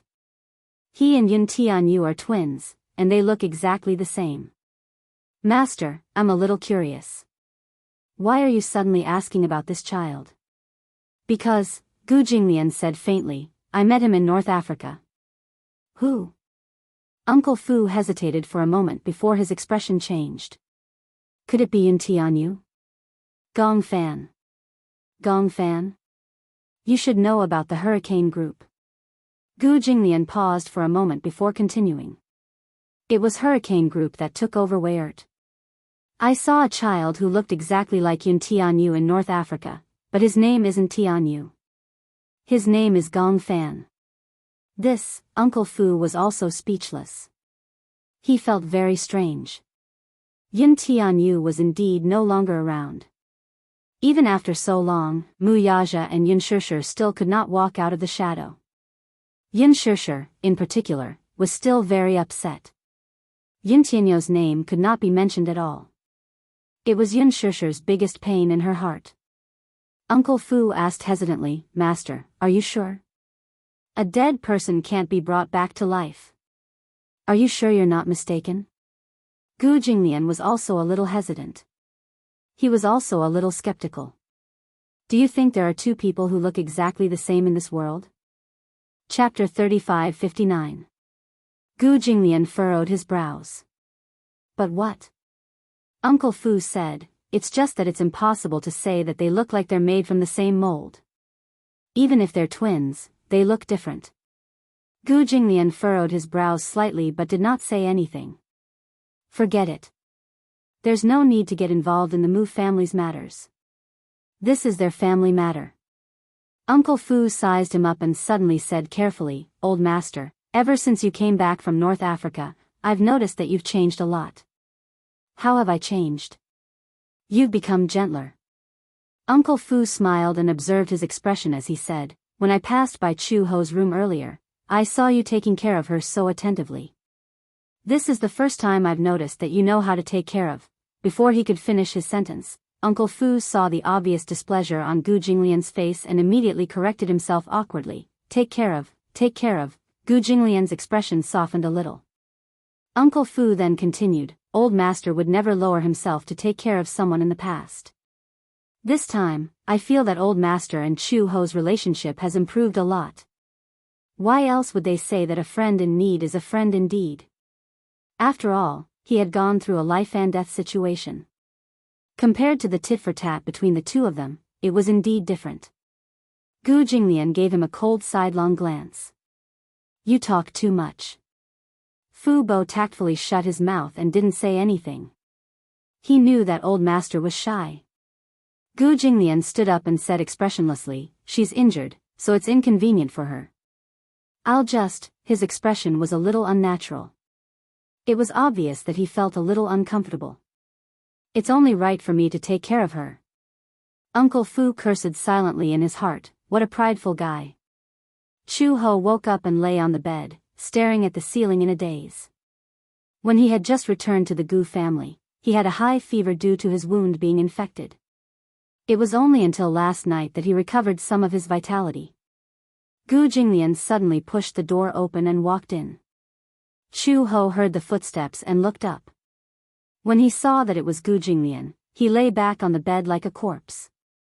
Hungry? Gu Jinglian asked. Chu Ho shook his head. I don't have any appetite. He had been on anti-inflammatory drugs for the past few days and was about to vomit. He had no appetite at all. I want to eat something sour. Sour? Gu Jinglian's first reaction was, You're pregnant. Chu Ho, seeing that she did not speak, Gu Jinglian's expression suddenly became unnatural. Really? He remembered that he had met her once before.